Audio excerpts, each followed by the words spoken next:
การก่อสร้างลานธรรมและห่อเก็บพระคัมภีร์ของวัดฝ่ายหินเฮาโดยได้รับความเมตตาจากคุณโยมทันทสุดกิติบัญชาพร้อมกับคุณโยมรุ่งโรจน์นีละพร้อมกับพี่น้องคณะสัตยาต่างบ้านต่างจองพี่น้องคณะสัตยาต่ำใกล้ต่ำหินที่ได้หูจักมักจีชะถาเก่าครูบาอาจารย์พระสังฆะที่หูจักมักจีกับวัดฝ่ายหินโดยเฉพาะหลวงพ่อพระโคสมุวิสุวัตวรกิโจตลอดจนถึงตุปีนมครูบาอาจารย์พระสังฆะภายในวัดเท่านี้ก็ได้บอกบุญคือกับสหธรรมิกเพื่อนฝูงมิตรสหายตลอดจนถึงญาติโยมที่หูจักมักจีเคารพนับถือกันก็ได้ร่วมด้วยช่วยกันในการตอดผ้าป่าสามัคคีในวันนี้ก็ขออาศัยเสียงนี้เนอะพี่น้องคณะสัตยาผู้เข้าผู้แก่ป้อน้อยป้อนานโดยเฉพาะป้ออาจารย์แก่วัดท่านใดวันนี้มามีภารกิจตั้งหนึ่งตั้งใดก็น้อมเรียนเจิญเนอะขึ้นมาร่วมทำบุญตอดพระป่าสามัคคีแม้ว่าเฮาจะตอดพระป่าสามัคคีในช่วงบ่ายโมงก็ดีแต่ว่าภาคเจ้านี่เฮาก็มีกิจกรรมอยู่เนอะกิจกรรมมาหยังเฮาก็จะได้มีเลี้ยงลงทานอยู่เนอะมีเลี้ยงลงทานอยู่โอ้ลงทานนี่ก็หลายโรงเนอะโดยเฉพาะกาแฟกาแฟนี่เป็นออเดอร์นี่เนาะออเดอร์รักกินกาแฟที่บ้านมันหมาลำจะเลิมจะเกิมนะไปซอกกินกาแฟฟรีๆบนวัดฝ่ายหินเรียนเจอเนอะกินเต้าใดเต็มที่ยกเว้นห้ามห่อปิก เนอะพี่น้องคณะสัตยาเนอะโรงทานก็มีหลายโรงเนอะพี่น้องคณะสัตยาตั้งแต่โรงทานวัดฝ่ายหินเฮานำโดยแม่หลวงโดยแม่หลวงตะกี้ไม่หันแม่หลวงกับขึ้นมานี่แม่หลวงแล้วก็ครูบาอาจารย์โยมคุณโยมแม่ชีแล้วก็คณะสัตยาบ้านเฮาก็มีโรงทานคุณแม่จันหอมปันทิอันนี้หมูเนอะว่านี่อย่างนะคุณโยมอันนี้พี่นานดอนส้มตำโปเกเตสอันนี้ของแท้เนอะของแท้ว่าสั่งโดยตรงมาจากอุดรพวกน่ะของแท้เนอะหาเพิ่งก็ใส่เป็นตอนไอ้โลไม่ใช่หาอันตำบ้านเฮาเนอะของพี่นานดอนนี่ของแท้ไอ้โลของแท้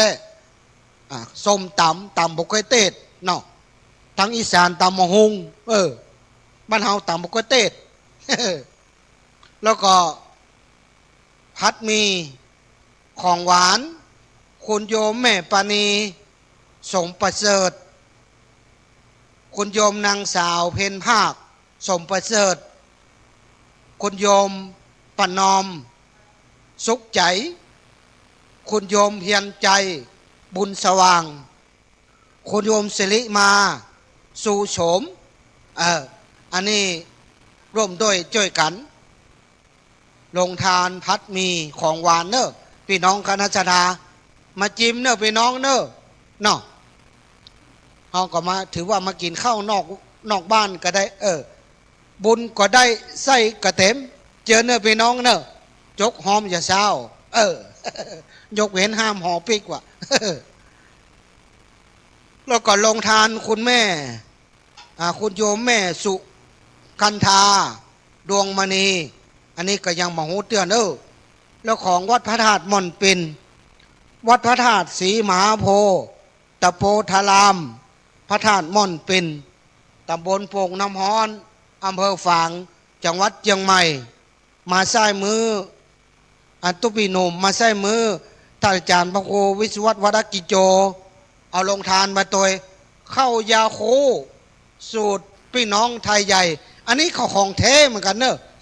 อันนี้เขาของแท้บัดเตบอกว่าเข้ายาโคบัได้กินเนอะ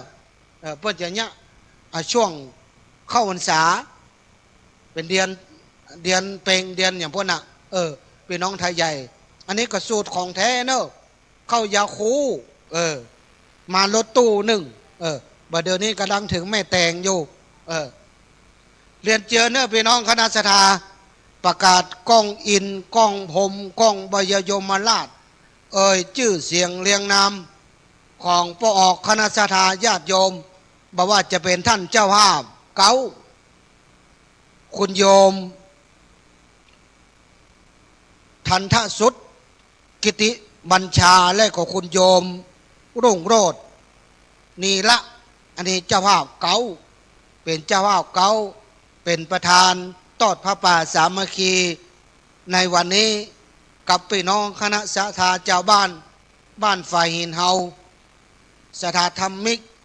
ของครูบาอาจารย์ก็ร่วมด้วยช่วยกันแล้วก็พี่น้องคณะสัทธาที่ได้มาออกโรงทานประกาศก้องอินก้องผมก้องพยยมราชเสี่ยววัดเสี่ยววาเสี่ยวบ้านเสี่ยวเมืองจิตตะดวงวิญญาณผีปังไปเปรตที่เกี่ยวข้องผูกพันกับตัวท่านเจ้าภาพรายชื่อรายนามที่ได้เฮาไปเขาเหล่านั้นก็จะได้มาอนุโมทนากับเฮาตัวมาแน่อันเป็นพ่อเป็นแม่ปู่ป้านาอาญาติโกโหติกาบรรพชนของเฮาที่เขาเหล่านั้นยังบ่ได้ไปพุทธไปเกิดยังบ่ได้ไปสวรรค์ชั้นฟ้าเนรบานเตื้อยังวนเวียนอยู่ละแวกที่เฮาอยู่ที่หมู่บ้านเฮานี่ที่เฮาอาศัยอยู่ก็ดีมาแน่เขาเหล่านั้นได้มาอนุโมทนากับเฮาได้ทอดผ้าป่าก็ดีร่วมทำบุญทอดทบา10 บาท20 บาทร่วมทอดผ้าป่าตั้งโรงทานก็ดีหรือว่าไปบอกบุญคนนั้นคนนี้ไปบอกไปกล่าวไปอู้ไปกากันว่าโอ้วันที่5วันจันทร์ที่5 บ่ายโมงเนอะวัดฝ่ายหินเปิ่นจะทอดผ้าป่าสามัคคีเพื่อที่จะสมทบทุนแปลงลานธรรมห่อกัมพีเฮาไปบอกไปกล่าวไปอู้ไปจ่าไปเล่ากันอย่างเงี้ยมาแน่บุญกุศลก็เกิดแล้วพี่น้องคณะสัทธาแม้เฮาบ่ได้จกกระเป๋าแต่เฮาเอาปากอาศัยวาจาได้อู้ได้จ่าได้บอกได้เล่าของเพื่อนฝูงมิตรสหายเขาเหล่านั้นแม้เขาเหล่านั้นเหมือนกันบ่ได้จกสักบาทแต่ว่าโอ้มีปิติยินดีกับเจ้าภาพที่เพื่อนจะมาทอดพระป่าอานิสงส์บุญก็เกิดณวิธีนั้นณวินาทีนั้นหูได้อย่างใดว่าอานิสงส์ผลบุญเกิดณวิธีนั้นสังเกตพอเตอะพี่น้องคณะสัทธาขนคิงมันจะยุกเงียกบัจใจภายเอาใบเอาขนไก่ไปจกที่หูนี่บัจใจเนอะขนคิงมันจะลุกเงียกที่อู้นี้ไปฟังเจี้ยเตี้ยลองพิจารณาพอก่อนว่าเฮาเคยไปกินไปตานวัดเหนือวัดใต้วัดใกล้เรียนเคียงว่าเฮาเป็นลักษณะเหมือนตู้เจ้าเมืองฝางตู้วิเลินว่าแต่ก็งานนี้บัตางานหน้าก็ยังมีอยู่แห่มงานก็ยังมีอยู่ที่แน่ๆเข้าพรรษาก็มีอยู่ลองเกิดพอเฮาพิจารณาเตอะแม้แต่เฮาได้ยินแม่หลวงพ่อหลวงประกาศกำนันประกาศสทประกาศตู้เจ้าหลวงประกาศผ่านหอกระจายข่าววัดหันวัดนี้ส่งน้ำพระธาตุวัดหันวัดนี้ทำบุญสุนทานแปลงหันแปลงนี้เฮาบ่ได้หอมนี่นะจิตเฮาเคยวัดเก่าเฮาบ้านเก่าเฮาบ้านพี่น้องเฮารู้สึกว่าเฮามีความอนุโมทนาปิติยินดีเนี่ยสังเกตเตอะคุณคิงมันจะลุกเงียกเนอะ พี่น้องคณะสัตยาแต่ฟูฟังแล้วก็ไปฟังเจี้ยเตี้ยก็ลองกึศพิจารณาก่อนเนอะคนที่เพิ่งเคยพบปะ ก็จะหูเนาะเฮากินเฮาทานอานิสงส์ทำบุญส่วนทานนี่มันเหมือนสะสมไว้เป็นเสบียงบุญไว้คือกับตัวกับตนแหมน้อยเฮาได้ล้มตายหายจากไปเปิ้น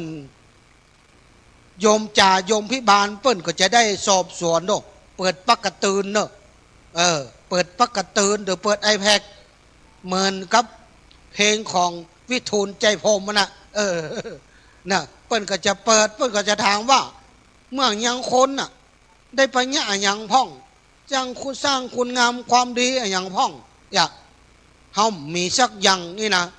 ก็นักแก่พ่องเนอะบุญกุศลแม้แต่เฮากินข้าวมีเศษอาหารมีเศษข้าวบ่มีเจตนาเฮาล้างจ้งไปนะหมดมากินหมดตัวน้อยๆเนี่ยมากินเฮาก็ได้อานิสงส์พี่น้องมันก็เหมือนสะสมแต้มไปเรื่อยๆพี่น้องคันศรัทธาที่ได้อู้ได้จ่านี่ก็เพื่อให้กับพี่น้องคณะศรัทธามีจิตประสาทะในการสร้างบุญสร้างกุศลปาลมีไว้กับตัวกับตนเมื่อเฮาปากได้อู้ได้กินได้หูดังสาบอีนะเฮาก็ทำบุญตามกำลังของเฮามันมีสตุ้งสตางค์ปัจจัยเฮาก็เอาให้เอาแหงมันมีให้มีแหงเฮาเอาก็เอาสติปัญญาช่วยวัดวาเปิ้นทำบุญโกกะนะโมมีแหงอีนะเฮาก็มาอยู่เป็นกู้เป็นกิมมาให้กำลังใจตุเจ้าตลอดจนถึงคนที่เปิ้นมาทำการทำงานทำบุญสุนทานมาต้อนรับขับสู้มาอู้มาจ่าเปิ้นมาตักมาตายเปิ้นเฮาก็ได้บุญได้กุศลสะสมไปทีละเล็กละน้อยเหมือนน้ำบ่อจิมทรายพี่น้องคณะศรัทธาบุญกุศลแปลว่าความสุขบุญกุศลซึ่งความพาความสุขมาเฮามาให้เฮาบาสาไผบาสามารถเอาไปจากเฮาได้ไม่เฮาล้มตายหายจากไปก็จะติดตัวติดตนของเฮาไปบุญกุศลนั้นมาแน่วันนี้วันพุธวันฮืออาจจะมาทดแทน10 ปี20 ปีหรือชาติหน้าชาติไหนหรือภพชาติใดบุญกุศลที่เฮาได้ทำไว้ก็จะได้ตอบแทนสนองคุณของเฮาแล้วแต่บุญแล้วแต่ปารมีของไผ่ของมันพี่น้องคณะศรัทธาวันนี้เป็นวันดีของแก้วอารามของวัดฝ่ายหินของเฮาที่นี่บ่ายโมง9 นาทีกะบ่ายโมง19กะบ่ายโมง29ฮะบ่ายโมง39กะมาแน่ก็จะได้ตอดผ้าป่าสามัคคีเพื่อสมทบทุนลานสร้างลานธรรมได้ห่อพระคัมภีร์กับพี่น้องคณะศรัทธาเจอเนอะพี่น้องเนอะเจอเนอะฮัลโหลแม่อยู่ทางไหนอยู่ในวัดล่ะ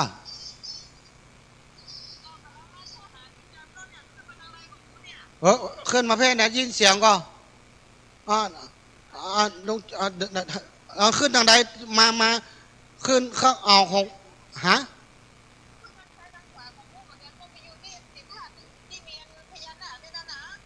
โอ้เข้ามาขึ้นมาในเพื่อนเหรอหัวใจละมาอันพี่นุ่มไปฮะเนาะได้ยินเสียงตู้กันล่ะพญานาครูปนี่กะเลี้ยวซ้ายเนี่ยเลี้ยวซ้ายเลยได้ยินเสียงตู้เปิดกระจกอ่ะตู้อู้แบบเนี่ยซ้ายหันล่ะรถตู้ขาวดูขึ้นมาเลย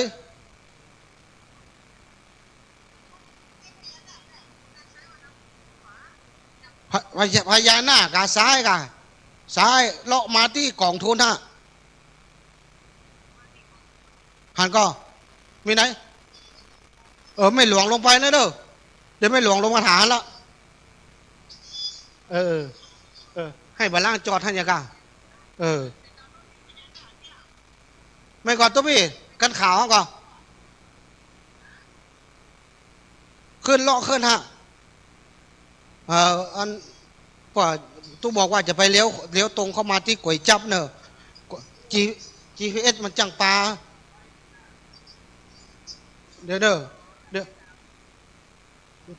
ตู้บอกกับโลกว่าจะมาอ่านกันอ่ะมึงบอกให้เลี้ยวซ้ายแล้วเข้าขวาเลี้ยวซ้ายเดี๋ยวเนอะกันไดกันขาวกันเนี่ยกันเนอะเออเดี๋ยวเนอะเดี๋ยวก่อนเวลาเข้าไปในพวกนี้ก่อนห้างกะอ่าปจิตอันจะไปซอยตันไปตั้งตันอันเอาไปตั้งกี้กับไปตั้งกี้อะไรกันพอลงไปก่อนเลี้ยวขวาปจิตมาเลี้ยวขวาเ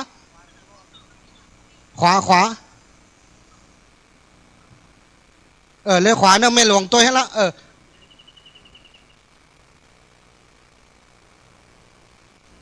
ไม่หลวงลงไปแล้วเด้อเออรถตัวละเพิ่นบ่เคยมาบ่เคยมาเหมือนตุ๊ครั้งแรกบ่เคยมาเหมือนกันมากับปุ้นไปจอดอยู่ที่อันมชเตียวแกะแบกลงทานมาตัวแหม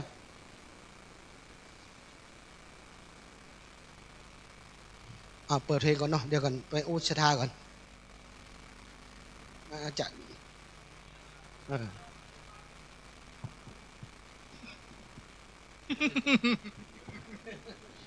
เจริญพร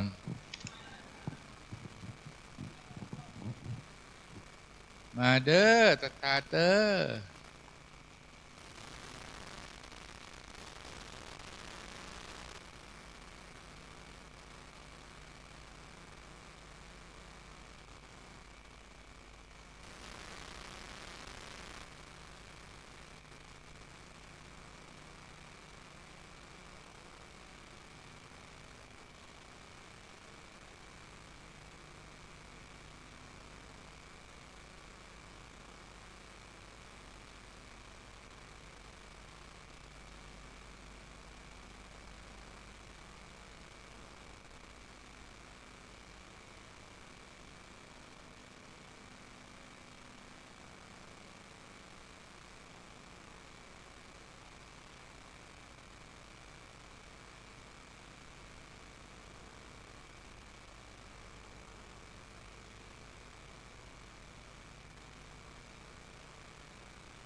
น้อมวันตาพี่น้องแอวอาพ่อแม่บ่ว่าหนุ่มเฒ่าสาวแก่มาแวะฟังผมมันจังหวัดที่อยู่เหนือสุดตามในหมายมุดแทนที่เปิ่นหมายชื่อว่าจังหวัดเชียงรายย้อนฟังกันไปตามต่อ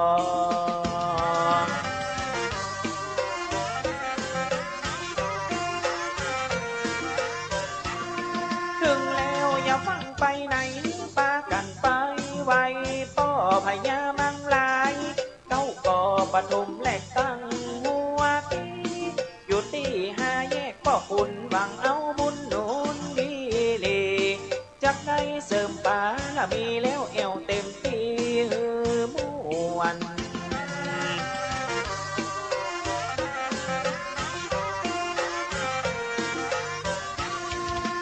จากวัดล่องเสือเต้นพอแล้วงามเด่นผู้ส่วนภายไปก็ตึงว่าม่วนน้องจวนกันไปอาสากเลี้ยวไปวัดห้วยปากกังคนไหนไปหันกะว่างามคำเจ้าแม่กวนอิมองงามหอหน้าเก่งขามแต่พ้อง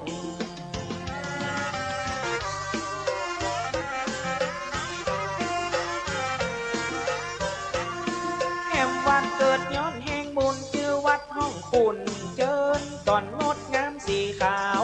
ซ่อนบอนเป็นที่พักผ่อนนากายแล้วลวดไปไล่บุญลอดงามดีสุดยอดสิ่งปากนั้นนาบ้านดำกะงามโสภามีของหน้านา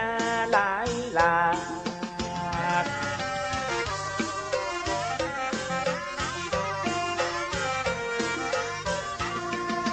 ไปถึงอำเภอแม่จันต้องไปเงือตันตุเจ้าคุมบาทที่วัดธรรมะเปิ่นเนตรขนาดที่แม่คุมบาทตึงวันมุมห้าลังกาฮัดอกสปายบาทโปกติดหลังย้อนว่าอยู่กลางดงดำวัดซ้ำเป็นถ้ำกลางป่า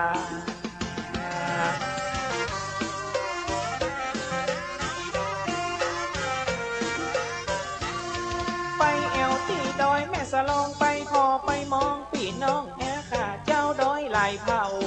มนป่าเขตแม่ฟ้าหลวงอำเภอมีตังประทาดดอยตุงอยู่บนดอยสูงเสมอตำนักแม่เจ้าแต่เนอพ่องามเลิศเลอวิเศษ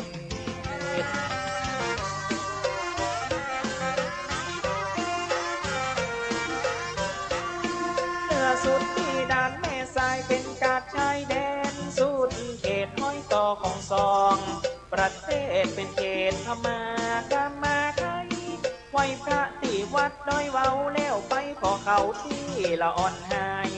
ทำหลวงชื่อเสียงลือไปที่ดอยนางนอนตามข่าว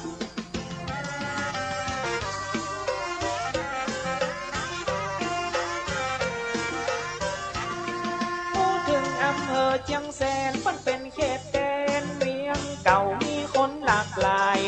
ชนเผ่าพม่าไทยลาวเข้าว่าพันน้ำสายมาจุน้ำโขงเป็นดอนเป็นห้องเป็นนาสันห้องว่าสามเหลี่ยมทองคำห่อแล้วงดงามเสียงอย่าง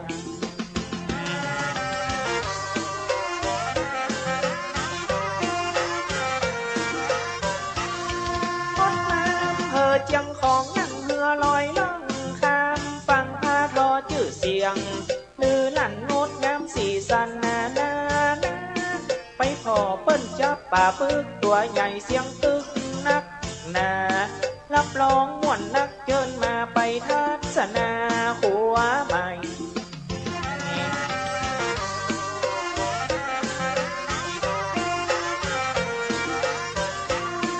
พอสินนะคุณครูจูลิงคู่ของแผ่นดินยิ่งใหญ่ชื่อนามหากด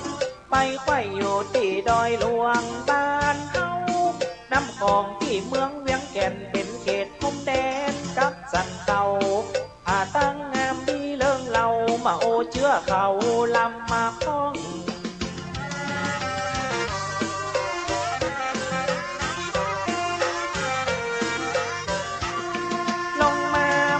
ขุนตาลเขตอุทยานพักผ่อนพญาพิทักษ์ตามนั้นแต่ก่อนเป็นที่พักผ่อนนาชมวิวเลยมาที่อำเภอเทิงจะพาไปเลิงบ่มืออิดหิวขึ้นปูจีฟ้าไปพอวิวลมปัดปิวแหมต่อ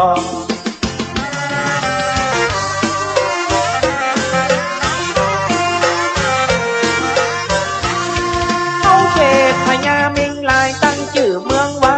ตามพ่อกษัตริย์ผู้เป็นเก้าก่อปฐมแหลกตังนาเจียงไฮ้แล้วเข้าไปเวียงเจียงลุงตามที่ได้มุ่งไป ามจุดหมาย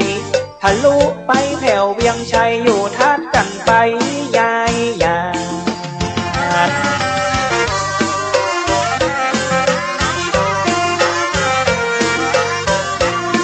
พุทธมณฑลสมโภชที่สร้างประโยชน์หลายหลัก750 ปีผ่านเป็นอนุสรณ์ตามต้อย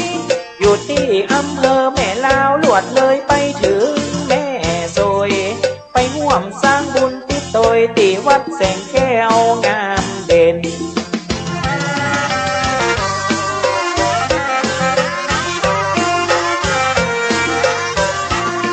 ไปเอวที่เวียงกาลงหุ่นตั้งเลียนตรงสุดเช่นถ้วยโถโอชาม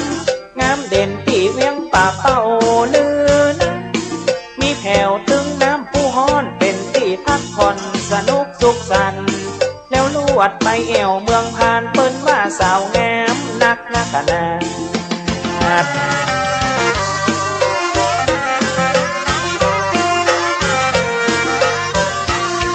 แอมที่อำเภอป่าแดดเล่ามาจนแวดเกือบนับได้18อำมาเพิ่นบ้านเฮาเชียงไฮ้ใหญ่กว้างมาเล่าให้ฟังบางครั้งก็เพ้อมันมีหลากหลายอำเภอนำมาเสนอทราบ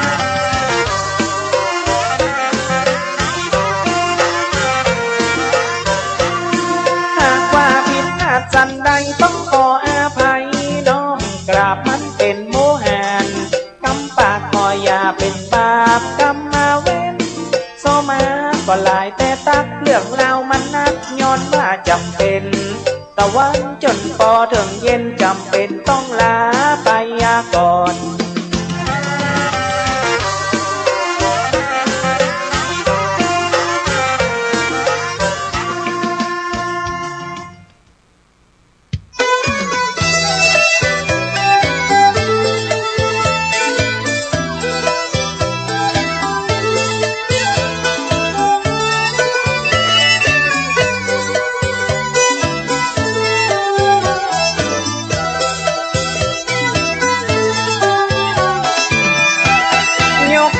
มาเล่า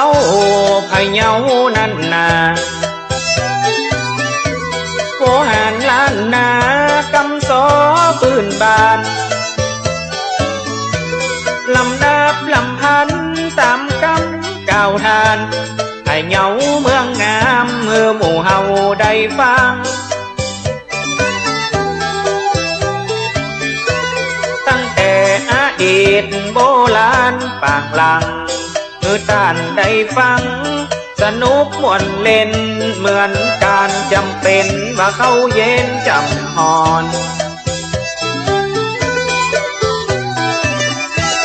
พะเยาแห่งนี้มีมาเหมือนนักหนา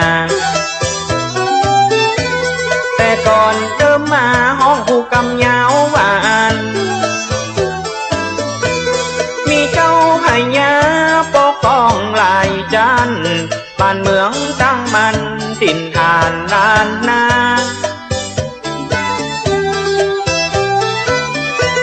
บ่ขึ้นกับไผมาเหมือนนักหนาจนถึงพญางามเมืองตันเจ้าปกครองพะเยาเมืองงามแห่งนี้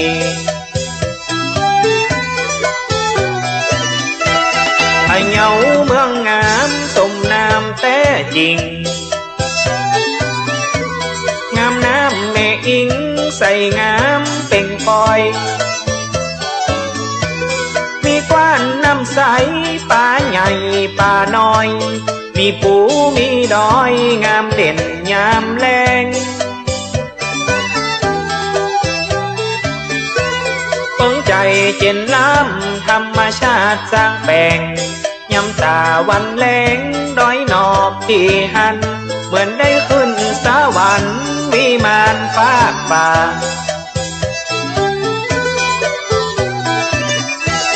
ไปเอวลายกว้านตีหันก็งามคำดอยบุษลาคำปอมเหมยหมอกฟาง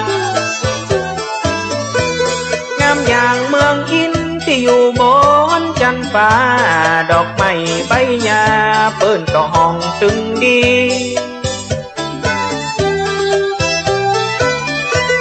แล้วไปไหว้พระเพื่อเสริมสง่าราศีพะเยาเฮามีพระเจ้าตนหลวงผู้บานแวะไปสาสารพ่อคุณพี่น้องที่ว่ามาแล้วยังบ่แน่นหนานำชวนไปแอวเจียงคำเมืองงามบ่น้อยพระเจ้านั่งดินดอยคำปีน้อย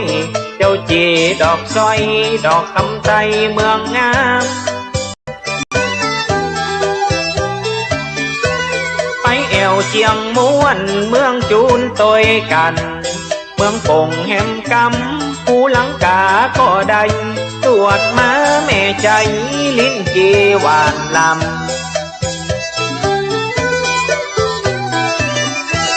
มาแอวพอเตอร์ตั้งแม่ห้างนางสาว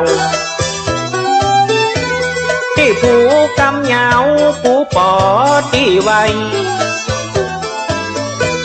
พดแอวผู้สร้างแอวม้วนบอดม้วนใบไปสากาบไปประขาดเจ้าผู้สร้างนำโต๊ะอุ่นคู่ไปพอฮือหันกัดนัดผู้สร้างไทยลาวที่หันเจิมไปแอวกันเมืองพะเยาพี่น้องป้าแอวพะเยาก็จะไปพังเผอมีเก้าอำเภอมาเสนอเก่าในเอามาเล่าฮือหมู่เฮาได้หูเดินไปแอวดูฮือม่วนใจผู้คนหล่อนว่ากำใดที่พลาดไหลลงตัวผมผู้โดนขออภัยเจ้าค่ะล้วนขอสู่มาอ้าวอาพี่น้อง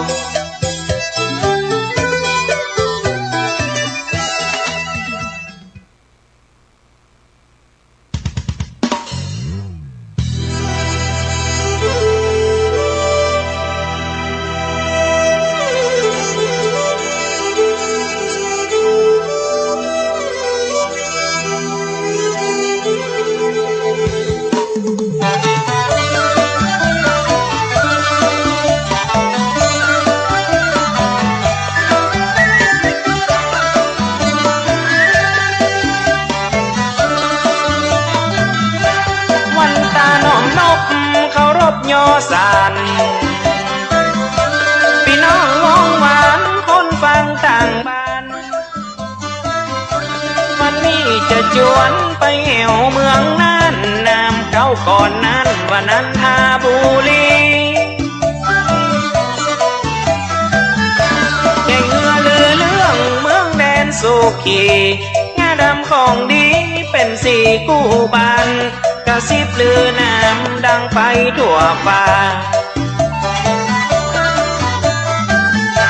เมืองแดนเมืองน่านเมืองงามฟ้าใส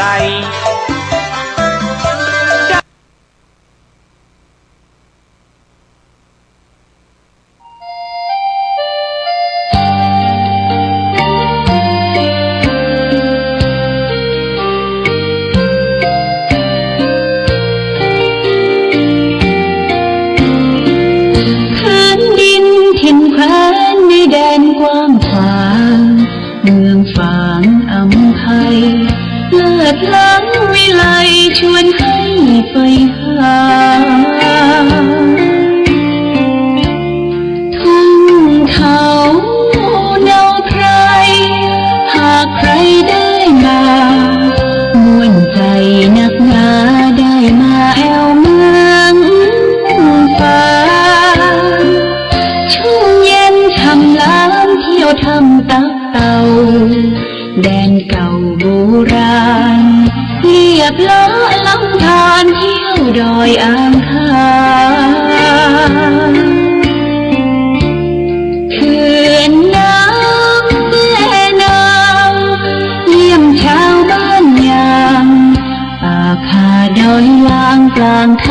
าพึ่งพนาป่าสวยน้ำใสน้ำใจสะอาดเมืองฟ้าธรรมชาติเสกสรรสรรค์มาหลากพื้นเผ่าพันธุ์ร่วมกันพร้อมหน้าเสน่ห์นำพายมาเมืองฟ้าดอยดง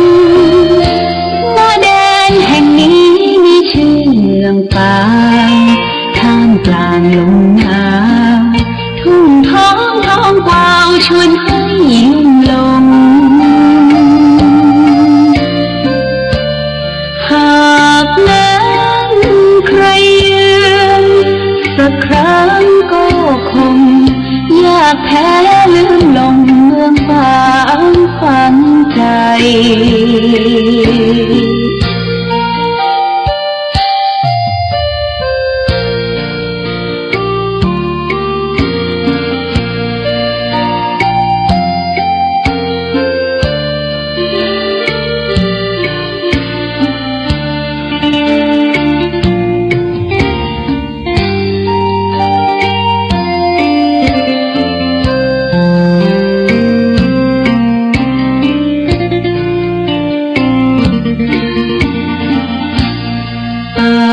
สวยน้ำใส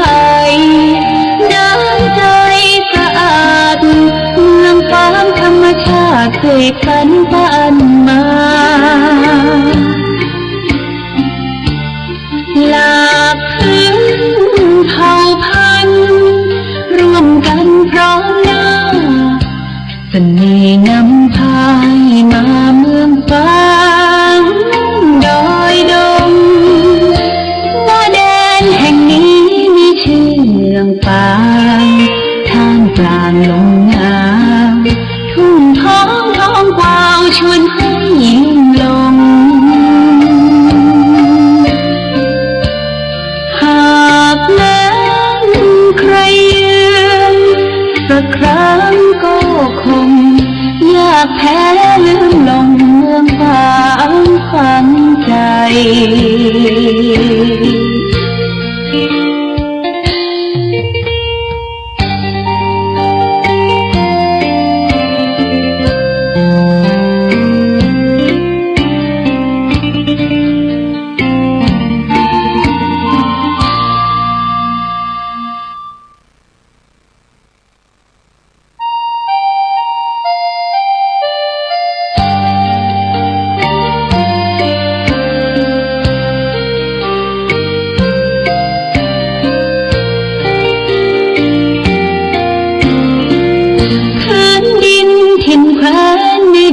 กว้างขวางเมืองฝางอำไพเลิศล้ำวิไลชวนให้ไปหาทุ่งเขาเนาไพรหากใครได้มาม่วนใจนักหนาได้มาแอวเมืองฟ้าช่วงเย็นช่ำล้ำเที่ยวทำตักเต่าแดนเก่าโบราณเรียบล้อลำธารเที่ยวดอยอ่างขางเขื่อนน้ำและน้ำเยี่ยมชาวบ้านยามป่าคาดอยลางกลางถ้ำผาพึ่งพนาป่าสวยน้ำใสน้ำใจสะอาดเมืองฟ้าธรรมชาติเสกสรรสรรค์มาหลากพื้นเผ่าพันธุ์ร่วมกันพร้อมหน้าเสน่ห์นำพายมาเมืองฟ้าดอยดงหน้าแดนแห่งนี้มีชื่อเมืองป่าท่ามกลางลมหนาวทุ่งท้องท้องกวาวชวนให้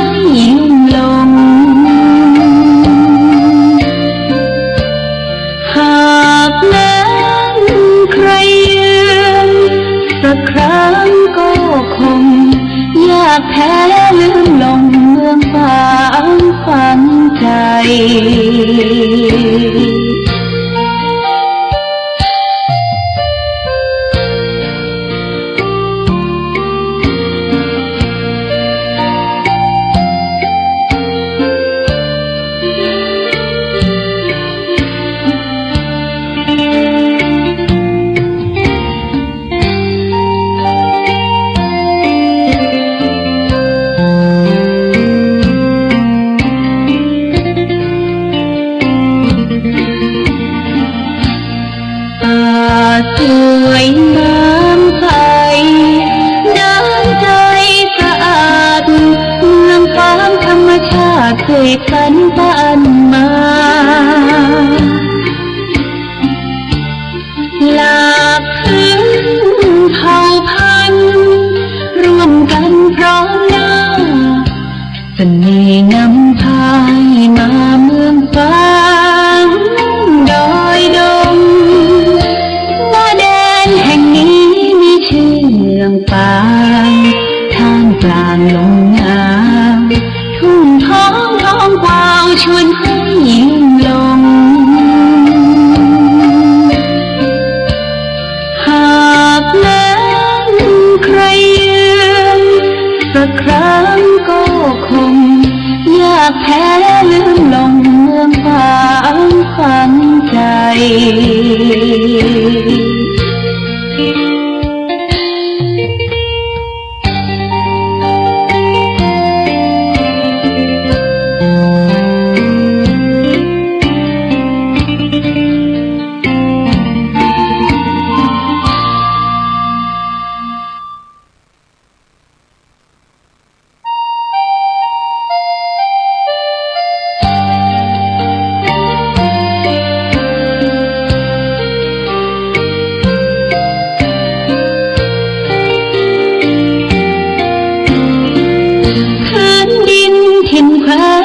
แดนกว้างขวางเมืองฝางอำไพเลิศล้ำวิไลชวนให้ไปหาทุ่งเขาเนาไพรหากใครได้มาม่วนใจนักหนา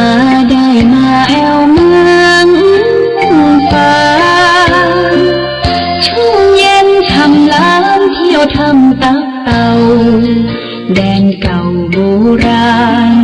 เรียบล้อลำธารเที่ยวดอยอ่างขางเขื่อนน้ำแม่นางเยี่ยมชาวบ้านยาง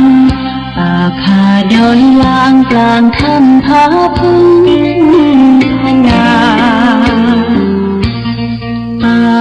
สวยน้ำใสน้ำใจสะอาดเมืองฟ้าธรรมชาติเสกสรรปั้นมาหลากพื้นเผ่าพันธุ์ร่วมกันพร้อมหน้าเสน่ห์นำพายมาเมืองฟ้าดอยดงแห่งนี้มีชื่อเมืองปางท่ามกลางลมหนาวทุ่งท้องกวาวชวนให้ยิ้มลงหากแม้ใครยืนสักครั้งก็คงอยากแพ้ลืมลงเมืองฟางฝังใจ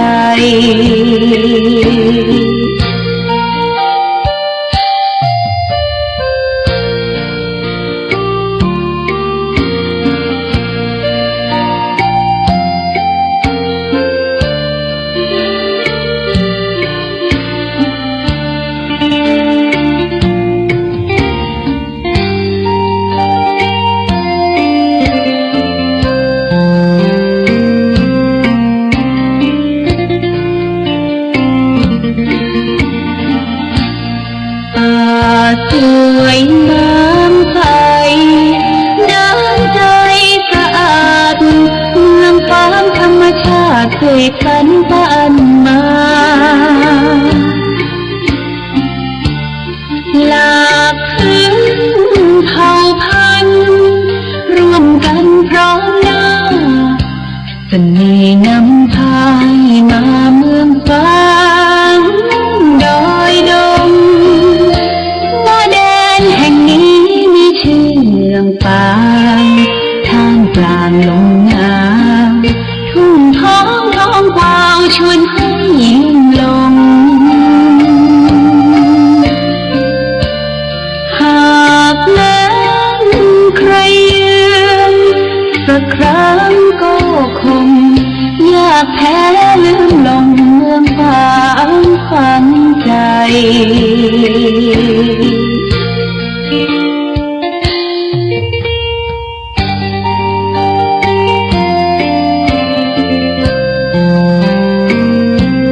างอำไพเลิศล้ำวิไลชวนให้ไปหาทุ่งเขาเนาไพรหากใครได้มามวนใจนักหนาได้มาแอวเมืองฟ้าช่วงเย็นช่ำล้ำเที่ยวทำตักเต่าแดนเก่าโบราณเรียบล้อลำธารเที่ยวดอยอ่างขางเขื่อนน้ำแม่นางเยี่ยมชาวบ้านยางป่าคาดอยลางกลางถ้ำผาพึ่งพนาป่าสวยน้ำใสน้ำใจสะอาดเมืองฟ้าธรรมชาติเสกสรรปันมาหลากพื้นเผ่าพันธุ์ร่วมกันพร้อมหน้าเสน่ห์นำพายมาเมืองฟ้าดอยดงหน้าแดนแห่งนี้มีชื่อเมืองฟ้าท่ามกลางลมหนาวทุ่งท้องกวาวชวนให้ยิ้มลง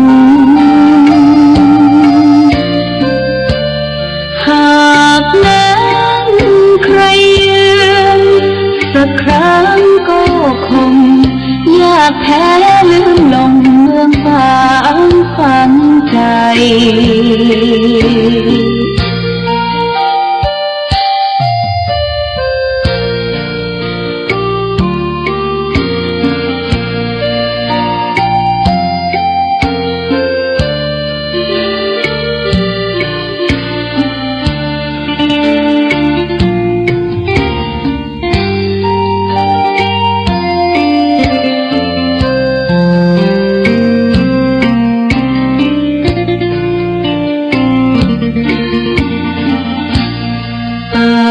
สวยน้ำใสน้ำใจสะอาดเมืองฟ้าธรรมชาติเสกสรรปันมา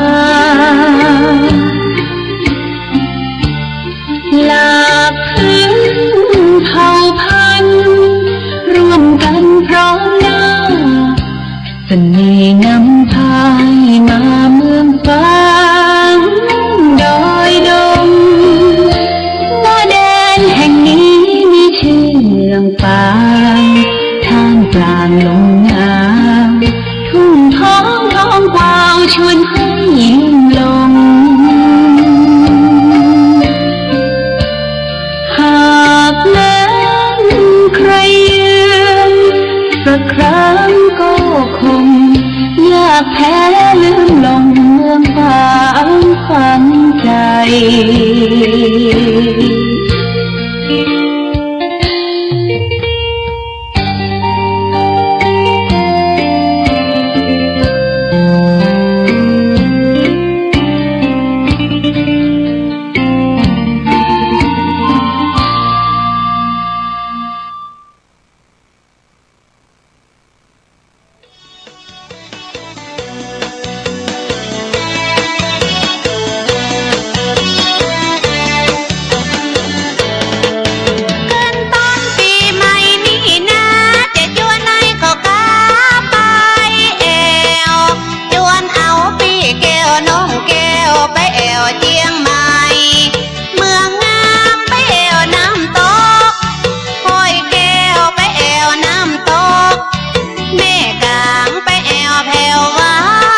วียงฟ้างเมืองบุญอุ่นไอ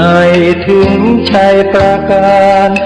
น้ำกกแม่ไอไหลผ่านสองฝั่งสายทานอุดมสมบูรณ์เมืองไม้งามอารามเอื้องหลวงดอกคูณชูช่อโรแสงอรุณเหมือนบุญหนุนนำให้มาแม่ยามนี้ไม่มีเสียงใครสะอื้นสวยสดผู้สาวงามชื่นยามยิ้มละรื่นชื่นในอุราช่างงามพร้อมผุดผ่องผิวพรรณจัญญาช้างเผือกในทุ่งพนาเพียงพบศพตา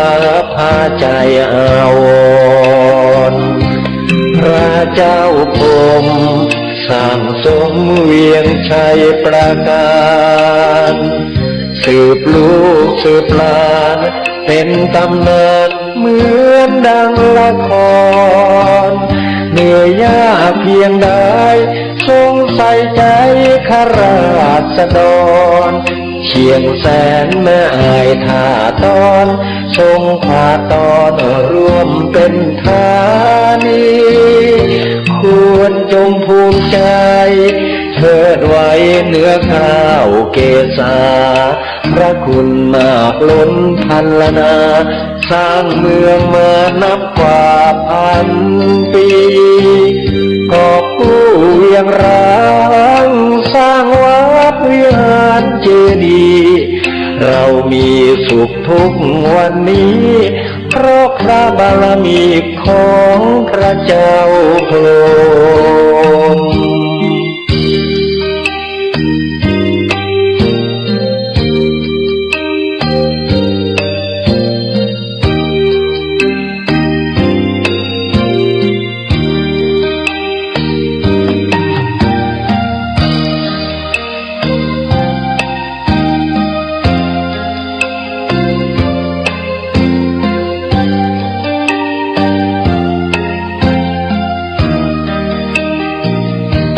พระเจ้าพรหม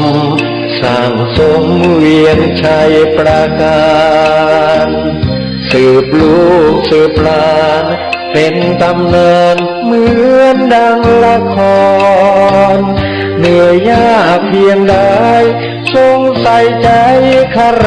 าษฎรเชียงแสนแม่อายท่าตอนทรงขวาตอนร่วมเป็นธานีควรจงภูมิใจเทิดไว้เหนือข้าวเกษาพระคุณมากล้นพันละนาสร้างเมืองมานับกว่าพันปีกอบกู้เวียงร้างสร้างวัดวิหารเจดีย์เรามีสุขทุกวันนี้เพราะพระบารมีของพระเจ้าพรหม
ดองค์มนต์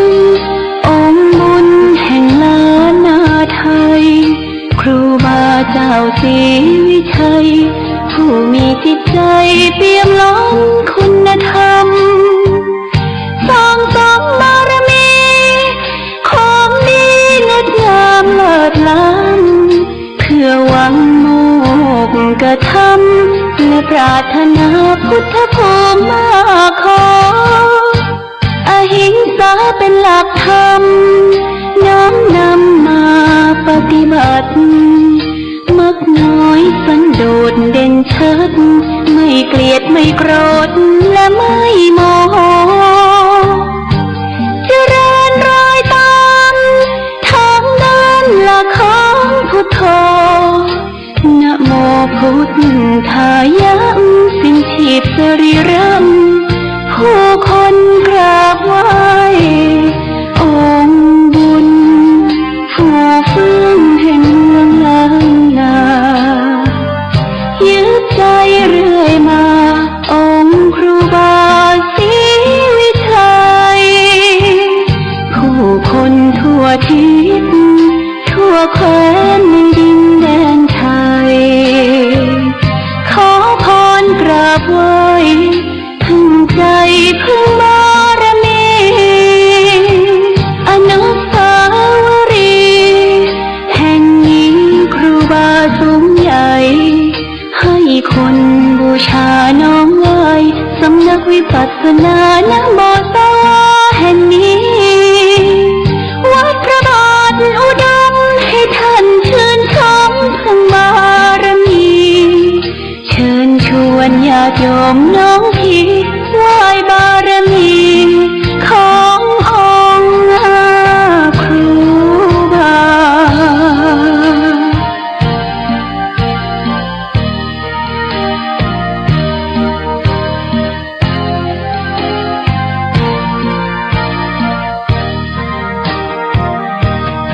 องค์บุญผู้ฟื้นแห่งเมืองล้านนายึดใจเรื่อยมาองค์ครูบาศรี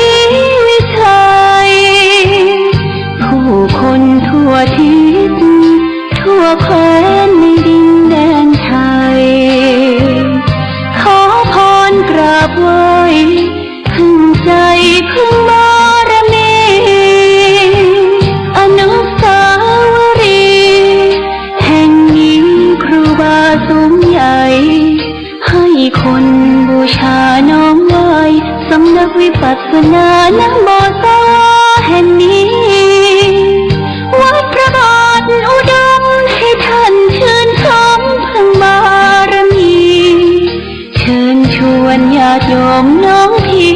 ไหว้บารมี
วัดวาอารามเป็นแหล่งธรรมะเขตขานล้อมจิตใจงดงามให้ผู้คนในสยามอารามบุญนุนอุ่นไอวัดเป็นที่พึ่งทางใจผู้คนเลื่อมใสใบบุญเกื้อหนุนคำจุนศรัทธาพระธรรมนั้นเป็นคำสอนศาสดาชี้แนะบุญกรรมนำพาให้เดินหน้าถูกทางพระเป็นองค์บุญคอยชี้ทางเพิ่มพูนให้เกิดคุณทางใจเป็นร่มโพร่มใสแผ่ไปทั่วสารพางวัดเป็นที่ยึดเหนี่ยวใจให้คนใฝ่สานความดีชี้แนะประธรรมสองทางสังคมไม่มีแตกร้าวอับลางมีรักผูกพันสรรสร้างไม่อ้างว้างเดียวดายไปวัดทำบุญสุนทานสดใสชื่นบานร่มเย็นร่มใจให้เราผ่อนคลายมีคุณธรรมน้อมนำจิตคนมากมายสังคมสดใสเลี้ยวไปแห่งใดรอยยิ้มมากมีในสังคมไทยมีพระนำใจมีมิตรไมตรีมีธรรมะช่วยนำชี้ทำดีแล้วมีคุณค่าคนไทยไร้ทุกข์สุขใจจริงนามีน้ำใจดีทั่วลาใต้แผ่นฟ้าเมืองไทย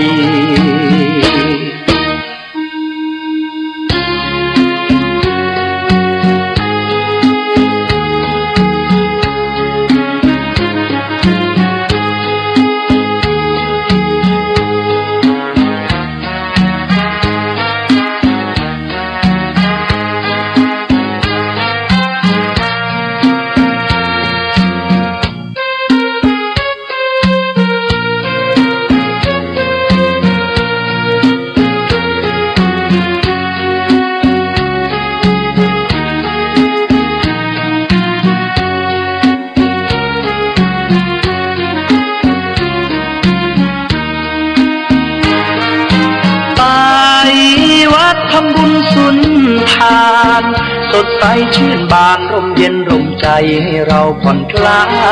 ยมีคุณธรรมน้อมนำจิตคนมากมายสังคมสดใสเลี้ยวไปแห่งใดรอยยิ้มมากมีในสังคมไทยมีพระนำใจมีมิตรไมตรีมีธรรมะช่วยนำชี้ทำดีแล้วมีคุณค่าคนไทยไร้ทุกข์สุขใจจริงนามีน้ำใจดีทั่วลาใต้แผ่นฟ้าเมืองไทย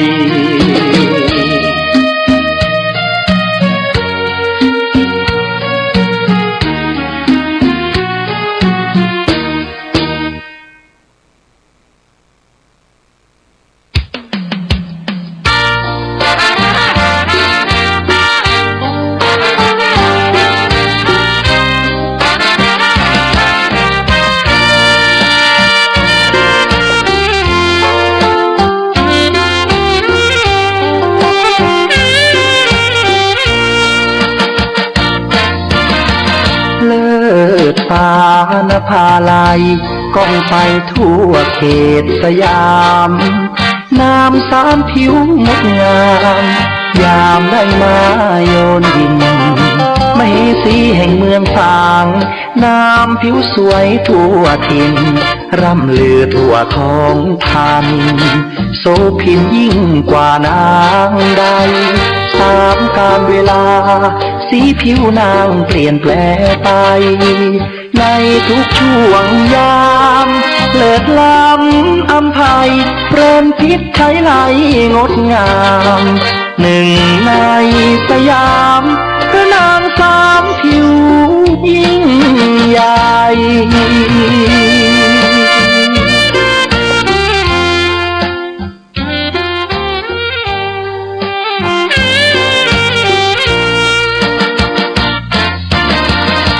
ช่วงเช้าเงางามผิวขาวนวลชวนพักษาพอถึงตอนสายมาช่วงเที่ยงคิ้วนางเหลืองผ่องติดตราตรึงใจแม้นใครได้มองงามเหมือนดังรูปทองมองแล้วสุขอุราค่ำลงเปลี่ยนแปลงผิวแดงระเรื่องามตาพาให้ชวนชมองค์พระเจ้าฝางแม่นางสามผิวผู้สมผู้คนนิยมสมบารมีสีล้านนา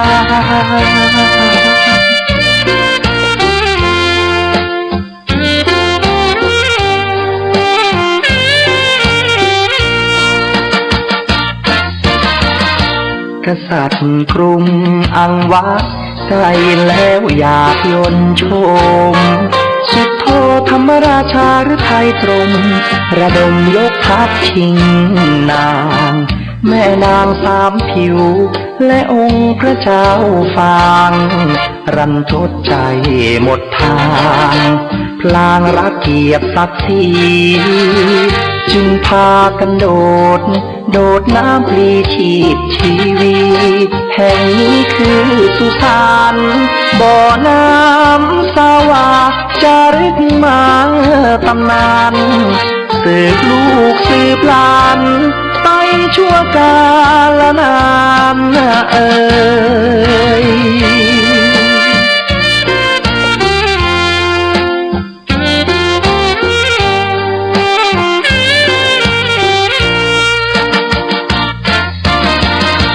กษัตริย์กรุงอังวะใกล้แล้วอยากยนต์ชมสุดโทธรรมราชาหรือไทยตรงระดมยกทัพชิงนางแม่นางสามผิวและองค์พระเจ้าฟางรันทดใจหมดทางพลางรักเกียรติศักดิ์ศรีจึงพากันโดดน้ำพลีชีพชีวีแห่งนี้คือสุสานบ่อน้ำสาวาจารึกมาตำนานสืบลูกสืบหลานไปชั่วกาลนาน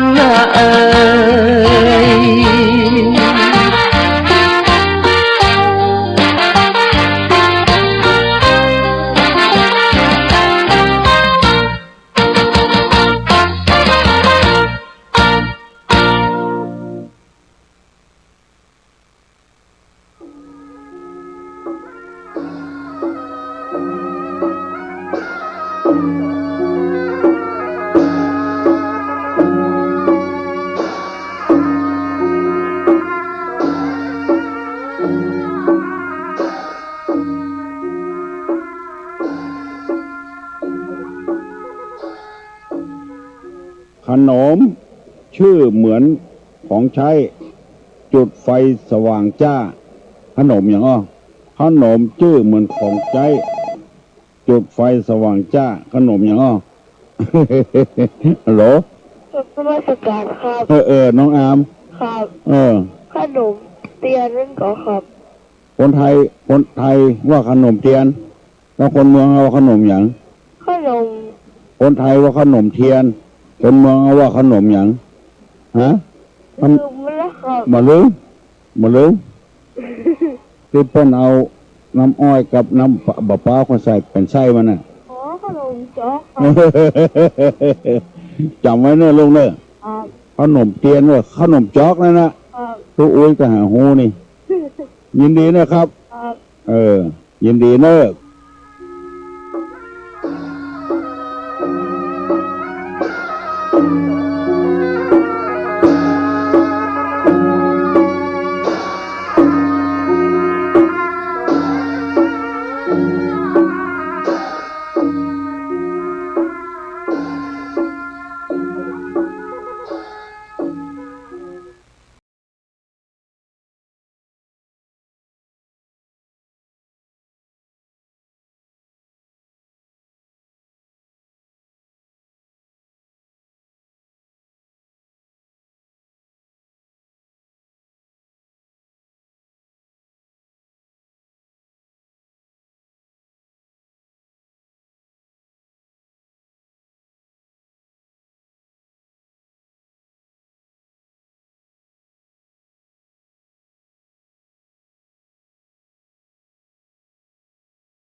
บัดเดี๋ยวนี้ก็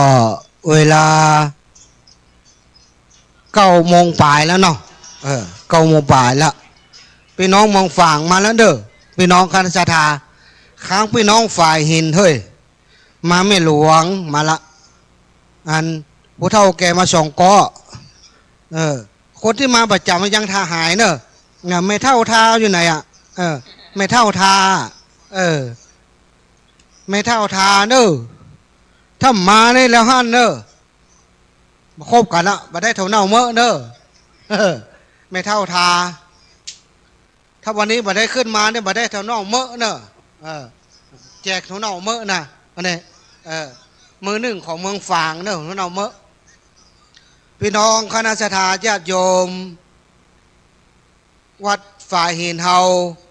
พี่น้องคณะสัตยาต่างบ้านจางจองหรือกายไปกายมาได้ยินเสียงโอ้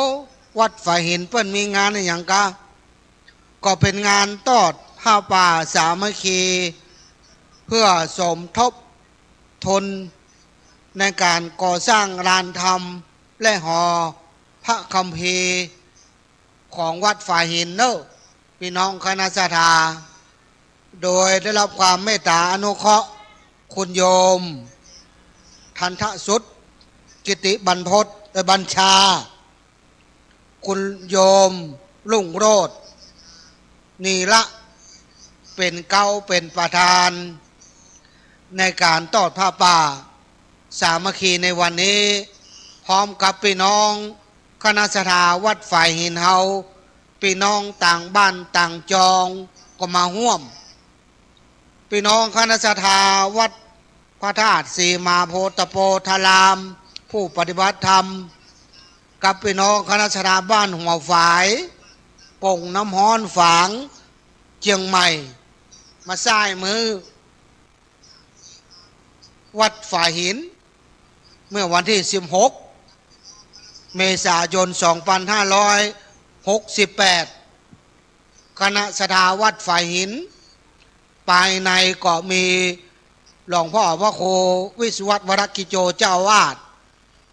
ตุปีนมหรือหลวงพี่ทวีศักดิ์ผู้ช่วยเจ้าอาวาสวัดฝ่ายหินพร้อมกับอาจารย์พระครูปลัดพระครูใบดิกาสมัคร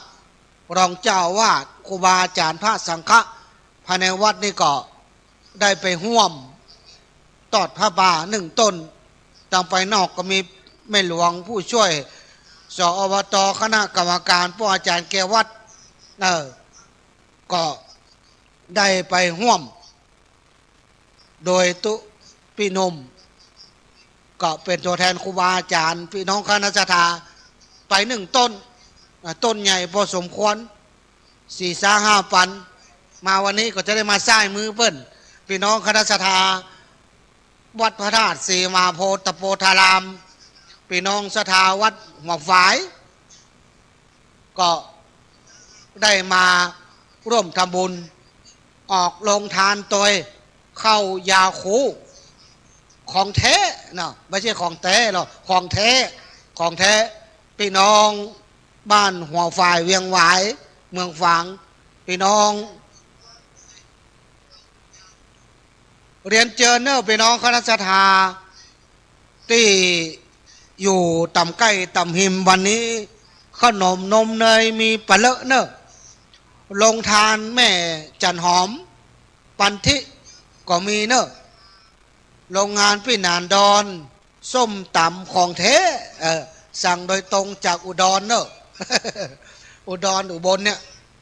แล้วก็พัดมีของหวานของคุณโยมแม่พันนีสมประเสริฐคุณโยมแม่นางสาวเพ็ญพักสมประเสริฐคุณโยมแม่นางสาวประนอมสุดใจ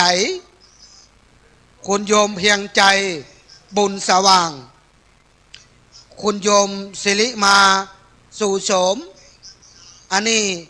พัดมีของหวานเนอะอันนี้เปิ้นร่วมโดยช่วยกันของคุณโยมแม่สุกันธาดวงมณี อันนี้ก็แหมลงทานหนึ่งเนอะแล้วก็ของพี่น้องคณะสดาวัดฝ่ายหินโดยแม่หลวงมีน้ำขนมนมเนยของหวานแล้วก็ของพระธาตุม่อนปิ่นนี่ก็เข้ายาคูเนอะพี่น้องคณะสดาพร้อมกับถั่วเน่าเมื่อส้มแหมน้อย ส้มบะเขียวหวานแหมน้อยก็ได้จะได้แบ่งกับแจกกับคนกีบ ส้มบ่ใครออกเพราะมันโดนฝน ก็เรียนเชิญเนอะพี่น้องคณะสัตยาชากาแฟก็มีเนอะแล้วก็ท่านเจ้าภาพก็ได้นำกับข้าวกับป๋ามาถวายเพลเนอะเฮาวันนี้เฮาจะถ่ายวายเพลครูบาอาจารย์พระสังฆะที่มาที่อยู่ในวัดเฮานี่ภิกษุสามเณรตลอดจนครูบาอาจารย์พระสังฆะที่ได้มาร่วมทอดพระป่าสามัคคีอันนี้เป็นบุญเบื้องต้นก็คือคุณโยม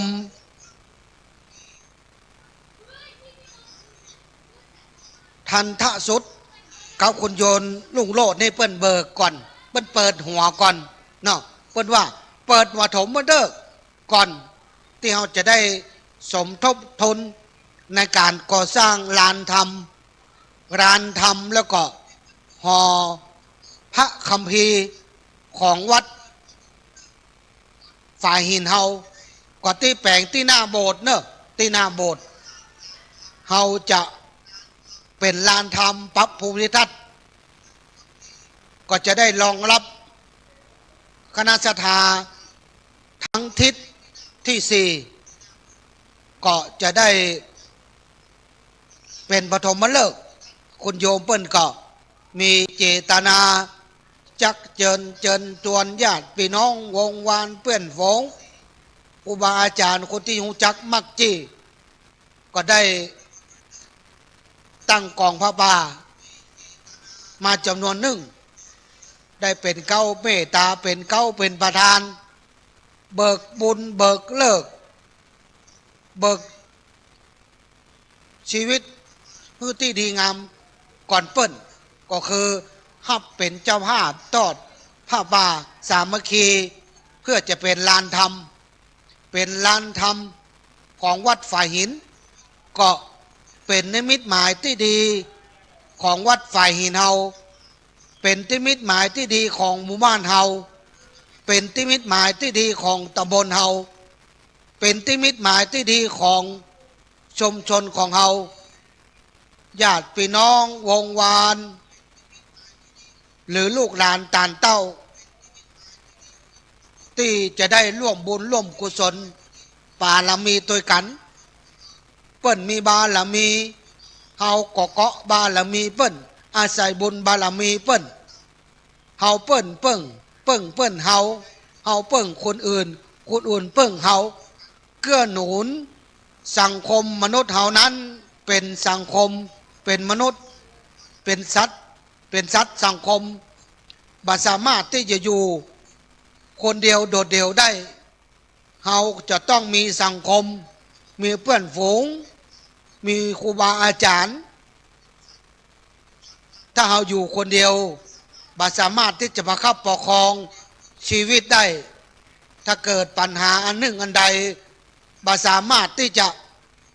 แก้ไขปัญหาชีวิตได้ดังนั้นมนุษย์เป็นสัตว์สังคมเป็นสัตว์สังคมที่อาศัย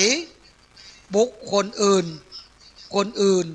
ที่จะช่วยเหลือเกื้อหนุนซึ่งกันและกันบุญกุศลก็เหมือนกัน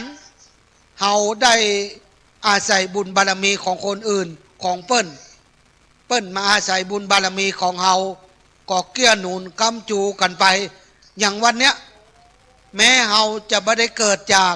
ท้องพ่อท้องแม่เดียวกันแต่ว่าเฮามีบุญกุศลที่จะได้มาร่วมบุญร่วมกุศลสร้างบารมีอย่างพี่น้องเมืองฝางก็ไก่ใบไก่บอด176กว่ากิโลพี่น้องสันป่าตองพี่น้องตังสันกำแพงเนี่ย พี่น้องแม่ริมเฮามาร่วมบุญร่วมกุศลแม้นเฮาจะบ่ได้เป็นพี่เป็นน้องต้องพ่อแม่เดียวกันแต่เฮาเป็นพี่น้องร่วมชาติเฮาก็อาศัยคุณงามความดีบารมีซึ่งกันและกันเกื้อหนุนซึ่งกันและกันเป็นการสะสมบุญเพื่อที่จะให้เฮามีบุญกุศลหนุนนำชีวิตของเฮาให้ดีเมื่อยังคนหนุนนำชีวิตของเฮาให้ไปอยู่ภพภูมิที่ดีเป็นเกินเงินเกินคำไต่ไปบนสวรรค์จันทร์ฟ้าเมื่อเฮาได้สิ้นลมหายใจแล้วบุญคือสิ่งที่ทำให้จิตใจของเฮานั้นสุขใจสบายใจแม้แต่เฮามามีสตุ้งสตังเฮาก็อาศัยพละกำลังเฮามีพละกำลังเฮาก็อาศัยสติปัญญาความรู้และประสบการณ์ที่เฮาที่ผ่านมาอย่างพ่อแม่พี่น้องคณะวัดฝ่ายหินผู้เฒ่าผู้แก่สตุ้งสตางปัจจัยมาเป็นหยังวัดฝ่ายหินเปิ้นมีการมีงานมีทอดผ้าป่าแต่ว่าก็มาช่วยกันมาปัดมาเพี้ยวช่วยยกโต๊ะยกตังบางคนก็มาแจ้งมากวาดขี้เงี้ยมาเก็บโต๊ะเก็บตังมาพอมาอย่างกะอันนี้เขาก็ถือว่าเขาสร้างบุญสร้างกุศลมามีเหี้ยวมีแห้งโกกะนะโมพอจะไปวัดได้อยู่ก็ให้ลูกให้หลานใส่รถมานั่งเป็นกู้เป็นกิมอันใดที่ละเอ็กละออนพระเถนเน้นน้อยเปิ้นบะจ้างเปิ้นมองหูแล้วบอกหูแต่เฮาก็ช่วยเปิ้นบอกเปิ้นปีหูหนึ่งน้องหูสองเฮาก็ช่วยเกื้อหนุนกันไปก็เป็นสิ่งที่ดีงานนั้นก็จะสำเร็จลุล่วงไปด้วยดีก็อาศัยผู้ที่มีความรู้และมีประสบการณ์งานนั้นหลายท่านหลายคนแม้แต่ร่างกายบ่ค่อยจะดีเงินทองปัจจัยมามีแต่ว่าเฮามีประสบการณ์เฮามีความรู้ในเรื่องนั้นก็สามารถที่จะช่วยเหลือเกื้อหนุนในชุมชนเฮาได้อย่างเฮาตอบท่าป่าวันนี้เรื่องหันเรื่องนี้ขาดเหลืออันใดเฮาก็ช่วยกันพี่น้องคณะสัตยาก็อาศัยเสียงนี้เนอะพี่น้องเนอะมองว่าเสียงนี้จะลงไปทางบ้านก็เรียนเชิญเนอะบัดเดี๋ยวนี้ก็10:09 ก็เฮาคงจะถวายเพลสัก11 โมงหรือ11 โมงเกินเนาะหลังจากนั้นก็เลี้ยงเข้าเลี้ยงป่าพี่น้องคณะสัตยาเนอะมีต่ำบกก้อยเต้มีพัดมีของหวานของคณะโยมแม่พันนีของแม่จันหอมแล้วก็ของคณะสัตยาวัดฝ่ายหินเป็นของหวานเป็นน้ำแข็งเนาะเราก็มีขนมนมเนยก็ได้ข่าวว่ามีหนมเส้นตัวมีหนมเส้นนี่ของไผ่หาพัดลองจดขึ้นมาคือกรรมพัดเน้นพัดอันของแม่จันหอมเป็นขนมเส้นก่อเน้นพัดเราไล่จดนะของแม่จันหอมเลยว่าของแม่พันนีเปิ้นเป็นพัดมีของหวานแล้วก็ของแม่โยมแม่สุคันธานี่เนาะว่าเปิ้นเป็นอันหยังเนาะเฮาก็จะได้จักเจิญจวนเนอะพี่น้องคณะสัตยาวัดฝ่ายหินเฮาเนอะพี่น้องคณะสัตยาตั้งลุ่มตั้งกายไปกายมาร้านก๋วยจับเปิ้นขายหมดอีนะบุญก็ได้ไส้กระเต็มสดจดขึ้นมาที่บนวัดฝ่ายหินก็ได้เนอะจกสตางใส่ต้มผ้าป่าจะเศร้ากิน กินเต็มที่เนอะพี่น้องเนอะ สาวปอโอ้ก็ตั้งให้พ่อก็ตั้งให้แม่ก็ตั้งให้ครูบาอาจารย์เอาแบงค์ร้อยหนุ่มสีแดงๆจะแบงค์หนึ่งแบงค์ร้อยหนุ่มแบงค์ร้อยหนุ่มแบงค์แดงๆแบงค์เป็นห้องว่าแบงค์ร้อยหนุ่มแบงค์ร้อยสาวอีนะก็เรียนเชิญเนอะท่านใดตีกายไปกายมาหรือว่าได้ยินเสียงนี้กำลังอาบน้ำอาบหนองกำลังลุกอีนะก็เป็นอย่างเนอะมีเวลาชั่วโมง2 ชั่วโมงลวดกินข้าวนอกบ้านที่วัดฝ่ายหินลวดทำบุญตอดผ้าป่ากับโยมเปิ้นโยมรันทสุดเนาะทัน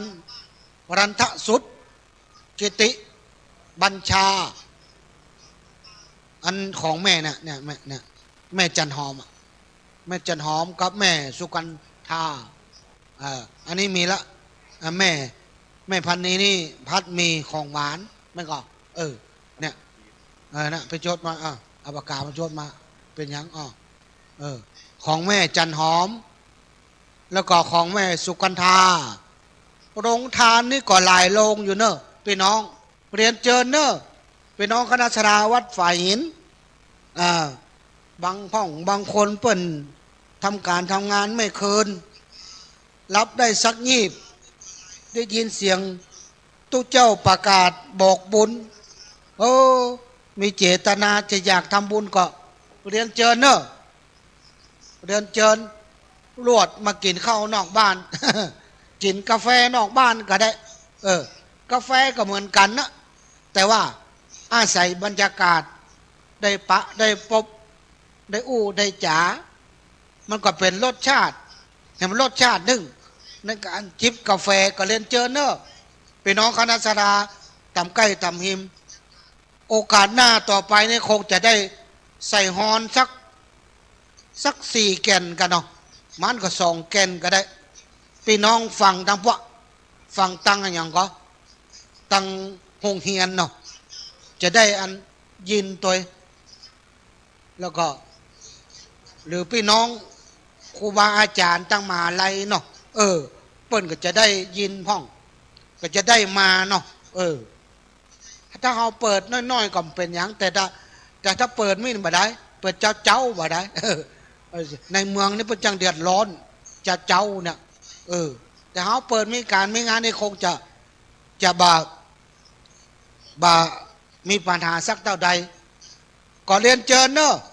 เจ้าภาพเปิ้นก็เจ็มใจคณะสถาเปิ้นก็เจ็มใจตุหลวงพระน้อยเปิ้นก็เต็มใจเจิญพี่น้องทั้งหลายมาจิ้มอาหารลงทานเนอะแม่พันนี้เปิ้นก็แปลงสุดมือ สุดฝีมือเนอะผัดมีของหวานแล้วก็ขนมเส้นขนมจีนเนาะแล้วก็ตำบกเตดเนาะตำบกเตดหมูมือตำบกเตดมาหรือยังใส่ห้าเป็นตอนเนาะใส่ห้าเป็นตอนแล้วก็จะไปลืมเนาะของหวานเนาะอันนั้นอย่างก็บนห้องอย่างก็น้ำแข็งใสน้ำแข็งใสมึงดึงของเชิงดอยอดีตผู้ใหญ่บ้าน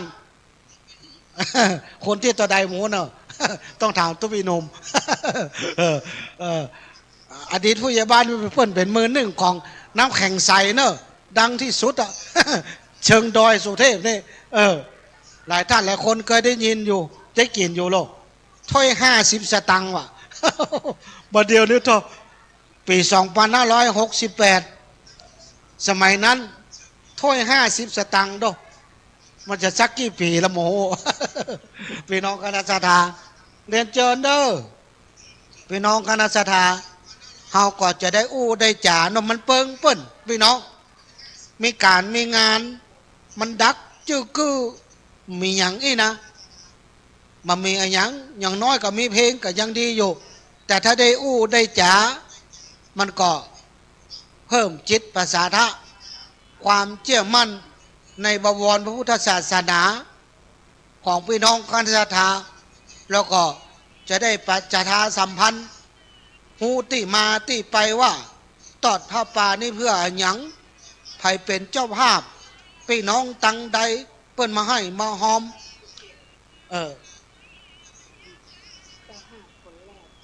อ๋อนี่ละส่วนคนที่สองนี่คือทันทะสุกิติวันชาอ๋อได้คุณเจ้าภาพเก้าเนาะคุณรุ่งโรจน์นีละแล้วก็เจ้าภาพคนที่สองคุณโยมทันพระสุดกิตติบรรพชาก็อนุโมทนาเนอะโอ้คุณโยมนี่เปิ้นเบิกเลิก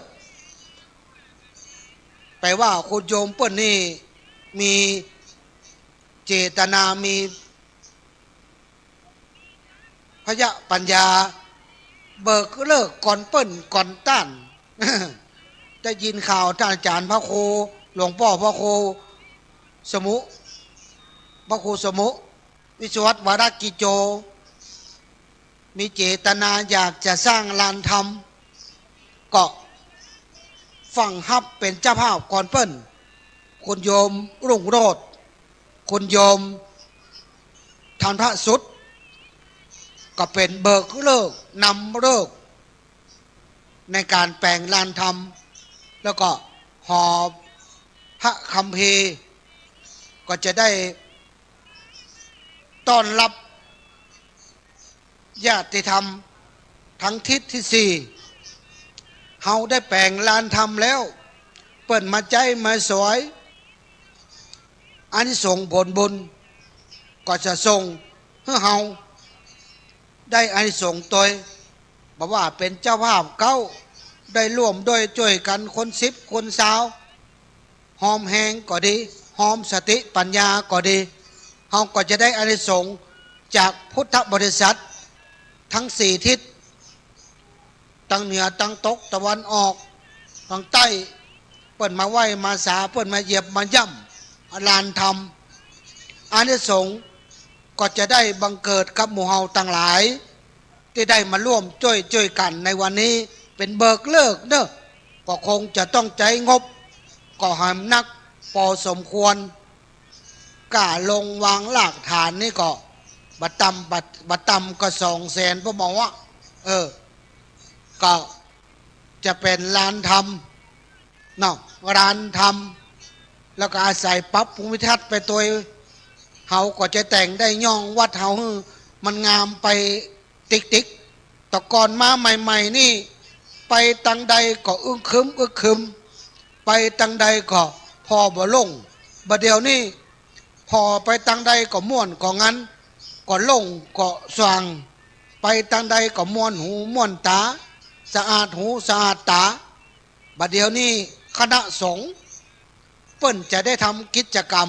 5 สอโลกถ้าจำประพิษสะอาดสะดวกกันเนาะสะอาดสะดวกอย่างนั้นมัน5 สอเนาะ5 สอ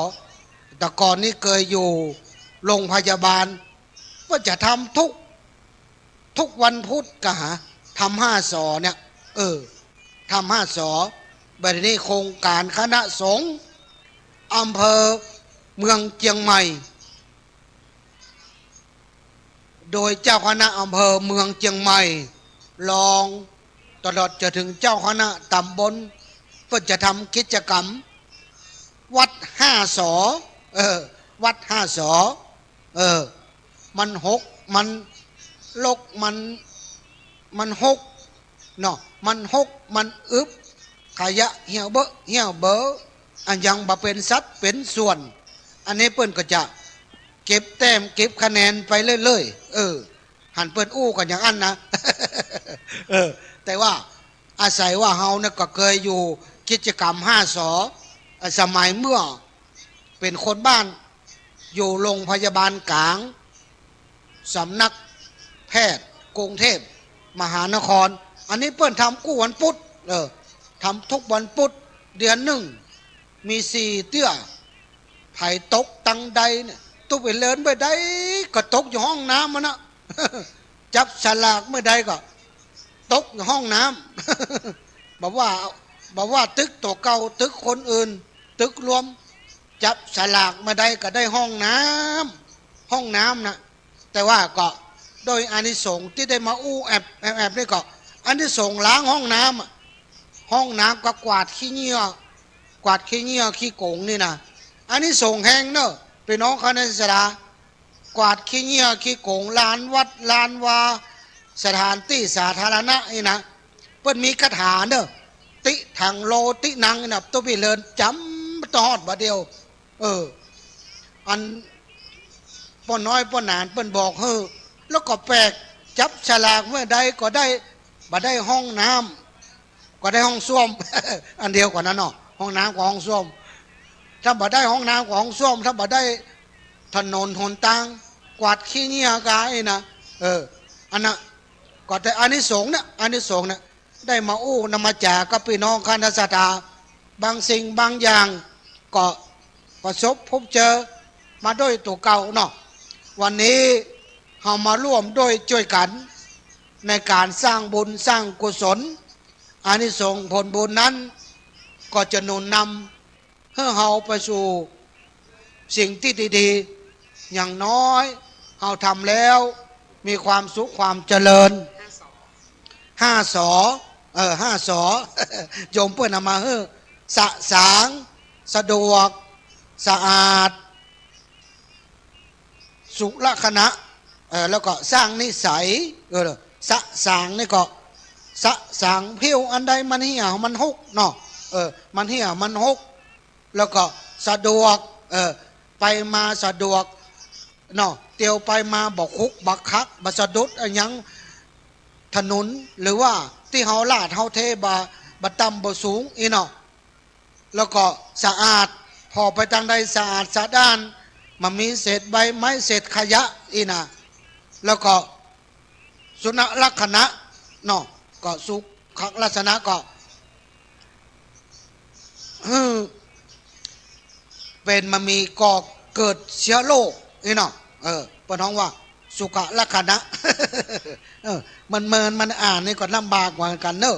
มาได้กำไม้เมินแล้วเนอะ มันมาจวดไปทางใดเปิ้นก็บอกให้เขากำมาจากก็กำได้ก็มากำที่เนี้ยที่วัดฝ่ายหินเนี่ยมันมีไผ่ลู่ ไปงานอื่นนี่มีคนลู่นัก แล้วเปิ้นบอกให้ใกล้ไหมกำไม้ไม่ได้ไม้เปิ้นลุสลวด แล้วก็5สุดท้าย5 สอสร้างนิสัยก็สร้างให้นิสัยเป็นคนสะอาดสะอ้านเป็นคนสะสางสะดวกเก็บนี่นะสร้างนิสัยให้เป็นคนที่เก็บมันกวาดมันเพี้ยวมันปัดอีนะเนี่ยพูดว่า5 สอสะสางสะดวกสะอาดสุนลักษณะแล้วก็สร้างนิสัยอันนี้5 สอเนอะพี่น้องคณะสัตยาเอาละอู้ไปเนาะก็10:25 นาทีละก็อู้ไปสักจำลำเนาะก็เพื่อที่จะตักตายญาติโยมมาให้ง่อมให้เหงาให้มันสมเปิงมีงานบุญงานกุศลแม้คนบะหลวงบะหลายแต่จิตใจของเฮาหมู่เฮานั้นมันใหญ่กว่าแม่น้ำใหญ่กว่าทะเลเนอะพี่น้องวันนี้เป็นบุญเบิกเลิกนำโรคที่เราจะสร้างลานธรรมแล้วก็ห่อพระคัมภีร์ของวัดฝ่ายหินเฮาเรียนเจิญเนอะวันคนใดมาตันได้หอมก็หอมตันอยู่ครั้ง2-3 ชั่วโมงเนาะยกอย่าเช้าลงทานมีปะเลอะยกเว้นห้ามห่อปิก จวนกันมาได้เนอะจนลูกจวนหลานจวนกันมาจิ้มลงทานขนมเส้นกาลงทานพัดมีของหวานน้ำแข็งใสเข้ายาคูเมืองฝางก็เรียนเจิญเนอะวันนี้ ของกินปะเลอะบะเตอเนอะแล้วก็ท่านเจ้าภาพเปิ้นก็ถวายเพลมีข้าวเข้าก็ปลาก็หลายอย่างก็เรียนเจิญเนอะเรียนเจิญพี่น้องคณะสถาตำใกล้ตำหิมโดยเฉพาะพี่น้องคณะสถาบ้านฝ่ายหินโยมไม่เท่าทามาหรือยังเนี่ย โยมไม่เท่าทาหมอไปตังใดติดธุระก็โยมไม่เท่าทาถ้าขาดโยมไม่เท่าทานี่มาม่วนแล้วเด้อแต่กี้ก็โยมแม่เพิ่นก็มาละแต่ก่อนจะมาก็โยมแม่ทาเพิ่นจัดดอกไม้จัดดอกไม้แต่งดอกแต่งดวงแต่งดอกแต่งดวงก็เรียนเจอเนอะปอน้อยปอนานบ้านเฮาก็เวลานักอยู่เนอะวันนี้บัดเต้าบัดตันงวดหน้าก็ยังมีอยู่เนาะถ้าแต่โอ้วันนี้บัดตันก่าลูกยักการมานี่ก็รับอีนะมาเป็นยังได้ยินเสียงตู้เจ้าประกาศก็อนุโมทนาตัวเราก็งานหน้าก็มีอยู่เพราะว่าต่อทปาในครั้งนี้เขาเป็นเบิกเลิกหรอคงจะต้องได้ใจงบมาน้อยในการก่อสร้างลานธรรมเขาได้เป็นเจ้าภาพร่วมกันไปตังใดเตบวุฒเทวดาก็รักษาปกปักรักษาคุ้มครองไปตังใดกินศีลกินธรรมกินบุญของเฮาก็หอมไปตังใดก็คนมีคนใครอู้ใครจ๋าเพราะหยังเพราะเฮาเป็นคนศีลคนธรรมคนกินคนทานเพราะเฮามีจิตใจดีแผ่จิตใจดีมีเจตนาดีไผตังใดก็ใครตักใครตายใครอู้ใครจ๋าไผตังใดก็ใครหนุนใครนำใครช่วยอานิสงส์ของเฮาในวันนี้ในการทอดผ้าป่าสามัคคีเพื่อสมทบทุนในการก่อสร้างลานธรรมและหอพระคัมภีร์ของวัดฝ่ายเฮาวันนี้ภายในหมายมีหลวงพ่อพระครูสมุวิสุวัตวรกิจโจสมภารเจ้าวัดเจ้าอาวาสวัดฝ่ายหินผู้อำนวยการสถานีวิทยุเพื่อการศึกษาและวัฒนธรรมเป็นสถานีเมื่อคายของขึ้นสีขาวเพื่อชาวประชาบัดเดี๋ยวนี้ก็ออกอากาศอยู่เนอะออกอากาศอยู่ของวัดฝ่ายหินนี่มีอยู่คืนพอร์ตวิทยุเปิ้ลมีอยู่2-3พอร์ตออกทาง YouTube ก็มี Facebook ก็มีแล้วก็บัดเดี๋ยวนี้ก็เมืองฝางก็ออกเนอะเมืองฝางนี่ก็เกาะวัดฝ่ายหินตลอดเพราะหยังตั้งแต่คอมพิวเตอร์ตุบิเลนโดนฟ้าผ่านี่ก็มันยะหยังบ่ได้นักประจบเหมาะก็เลยถือโอกาสเกาะสัญญาณวัดฝ่ายหินอย่างเดียวก็ประชาสัมพันธ์อะไรอย่างหรือว่าบอกชื่อสถานีเนี่ยก็จะเป็นของวัดฝ่ายหินหมด ของเฮานี่ก็ยังบ่ได้ตั้งได้แปลงเจ้าก็รอแล้วก็แล้วงานเนอะวันเสาร์วันติดที่11 พฤษภาคม 2568ที่วัดพระธาตุสีมหาโพธิ์โพธารามพระธาตุม่อนปิ่นส่วนตังลุ่มวัดเก่าวัดเดิมก็จะมีประเพณีส่งน้ำพระธาตุประจำปี 2568 เนอะแล้วก็พร้อมกันนั้นทอดผ้าป่าสามัคคีเพื่อจะเป็นหาทุนในการเป็นก้าน้ำก้าไฟ ของวัดตังลุ่มส่วนตังลุ่มวัดพระธาตุม่อนเป็นหรือว่าวัดพระธาตุสีมาโพเนี่ยมีพื้นที่ทั้งหมด192ไร่192ไร่แต่ก็ตึงสวนป่าของตำบลนี่ก็มีอยู่ประมาณ788ไร่ตั้งคณะกรรมการป้อหลวงกับป้อกำนันสมัยนั้นเปิ้นก็กันเอาเป็นเครื่องวัดยา192ไร่แล้วก็แบ่งย่อยออกเป็นส่วนป่าแฮมจาก192ไร่นะแยกออกมาอยู่ประมาณสัก85ไร่เป็นส่วนเพิ่นเรียกว่าพุทธอุทยาน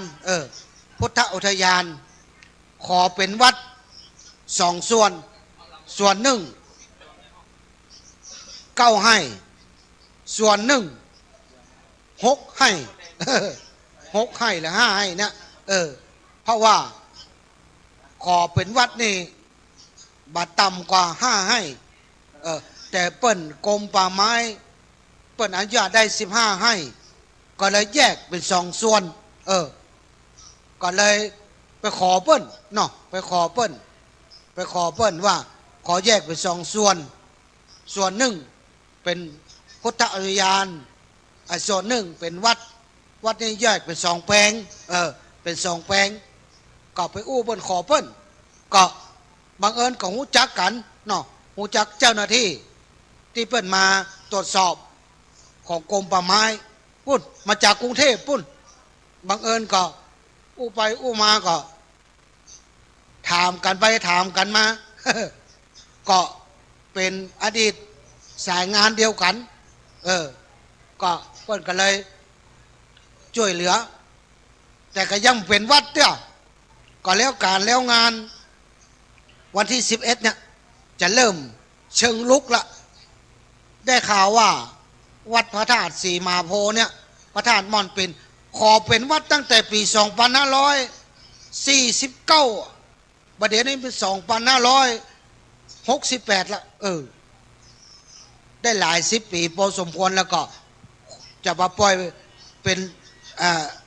รับอย่างเดียวละต่อไปจะเป็นเชิงลุกละก็เปิ้นมาตรวจ3-4 รอบละหมูค้างอะไรอย่างหมูติดอะไรอย่างวัดเก่าวัดเดิมเป็น100 ปีบางวัดแปลงได้5 ปีขอเป็นวัดหน้าตาเฉยเลยเขาเป็นวัดเป็น100 ปีทำเรื่องตั้งแต่ปี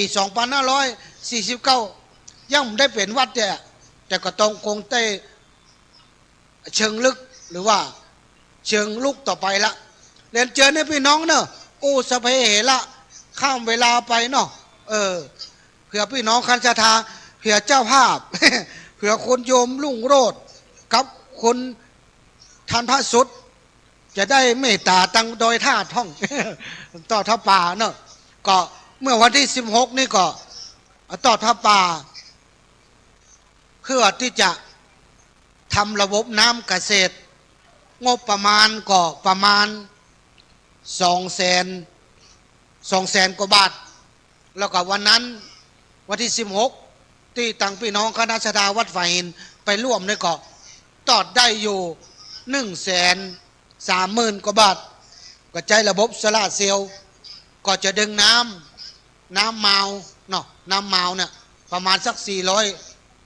เมตรแนวดิ่ง191 เมตรแนวดิ่งแนวดิ่งนี่แนวดิ่ง119 เมตรแล้วก็ระยะทางก็รวมร่วม400 เมตรก็จะดึงขึ้นไปใช้น้ำระบบเกษตรเพื่อจะปรับภูมิทัศน์พระเจ้าใหญ่เรียนเชิญเนอะ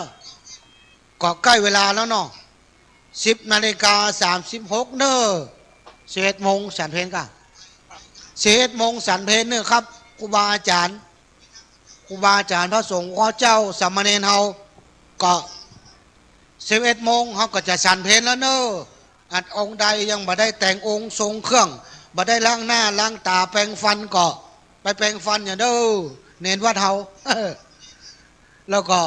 พี่น้องคณะศรัทธาก็จะได้จัดเตรียมเนอะเตรียมโต๊ะเตรียมอาหารเนาะพอเนอะก็โยมเน้นเฮามีกี่ตนก็กี่เกาะกี่ปาเน้น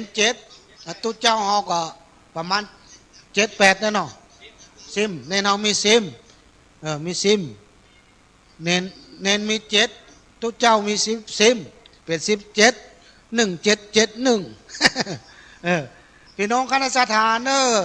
อยู่ตำใกล้ตำหิมเรียนเจิญครูบาอาจารย์ก็เต็มใจคณะสถาก็เต็มใจท่านเจ้าภาพเพิ่นก็เต็มใจเจิญมาจิ้ม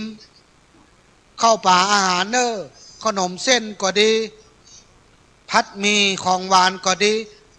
น้ำแข็งใสก็ดีเนอน้ำหวานโดยแม่หลวงเฮาเนอแม่หลวงบ้านแม่หลวง แม่หลวงต่างในเวียงนี่เพิ่นจะมีแม่หลวงต่างรอบนอกนี่บอกใครมีแม่หลวงจะมีพ่อหลวงเป็นส่วนใหญ่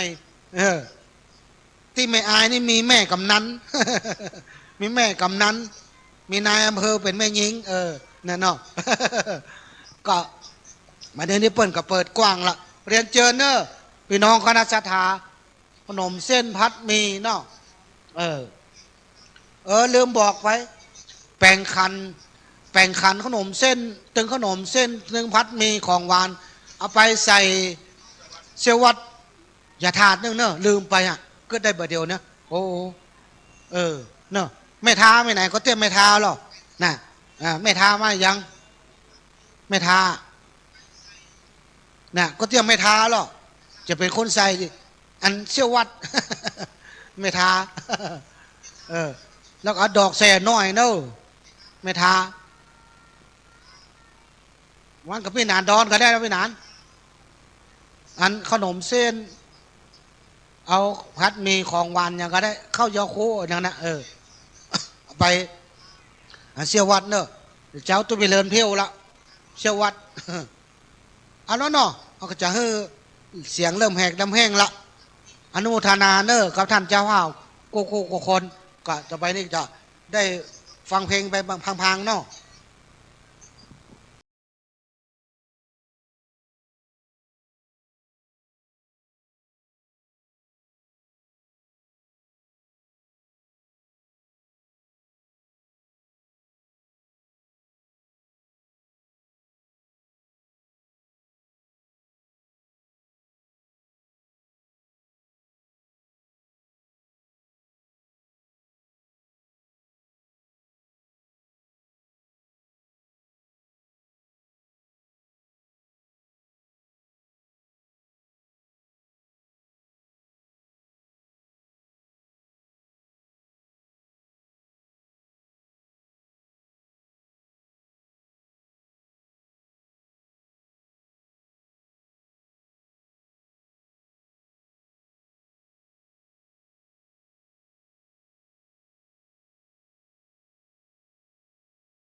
ย่อมือย่อพระวันตาน้อมนมแก้วสามประการพุทธธรรมะสังฆะ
เจิญไปแอวเมืองเหนือจะม่วนใจเหลือเมืองเหนือล้านนางามธรรมชาติบ้านป่าม่วนใจแต่นายามได้มาหันเมืองน่านลำพูนเชียงใหม่แม่ฮ่องสอนไฉไลเมืองตากในฝันประเพณีทุกปีม่วนงันประเพณีทุกปีม่วนงันหมู่เฮาร่วมกันฟังเทศธรรมกำปอน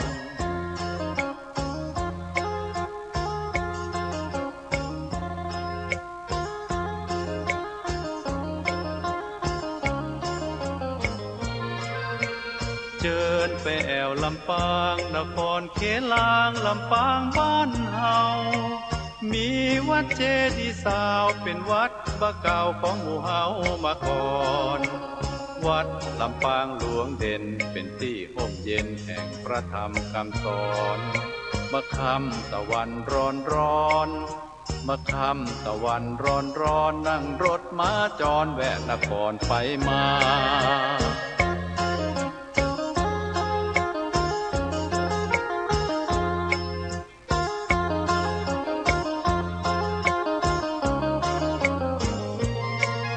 ดินแดนเมืองแปรนี่นาได้ไปสักคราทราบซึ้งตรึงใจ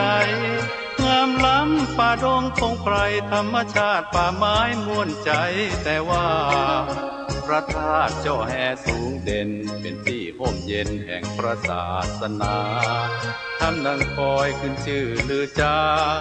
ทำดังคอยขึ้นชื่อลือจาวัดพระธาตุนี่นาเป็นที่พักผ่อนทางใจ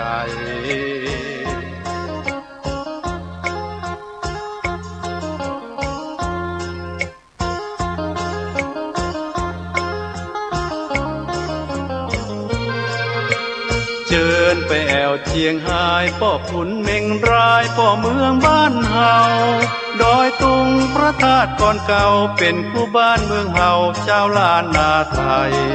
ถ้ำปุ่มถ้ำป่างามเด่นเป็นที่ร่มเย็นเจิญพักผ่อนหย่อนใจทุกท่านทั่วฟ้าเมืองไทยทุกท่านทั่วฟ้าเมืองไทยขอเชิญท่านไปแอวเมืองเหนือง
จำลองของพระ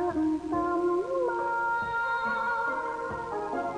องค์พระศาสดาพุทธบูชากราบไหว้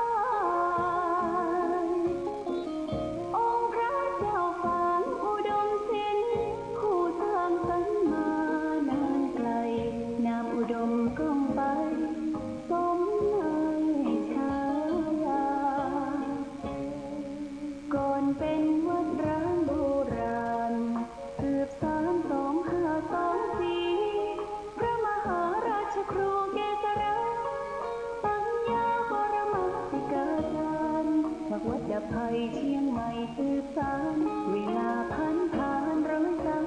131 ปีน้ำไกลวัดพระบาทอุดมรุ่งเรืองงามตาเจ้าน้อยบุญธาวงศาคาหลวงพวงเชียงใหม่ปกครองหัวเมืองฟ้าทุ่มเทแรงกายแรงใจทุกชาติพันธุ์รวมใจรักษา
องทั้งหลักครูบาอา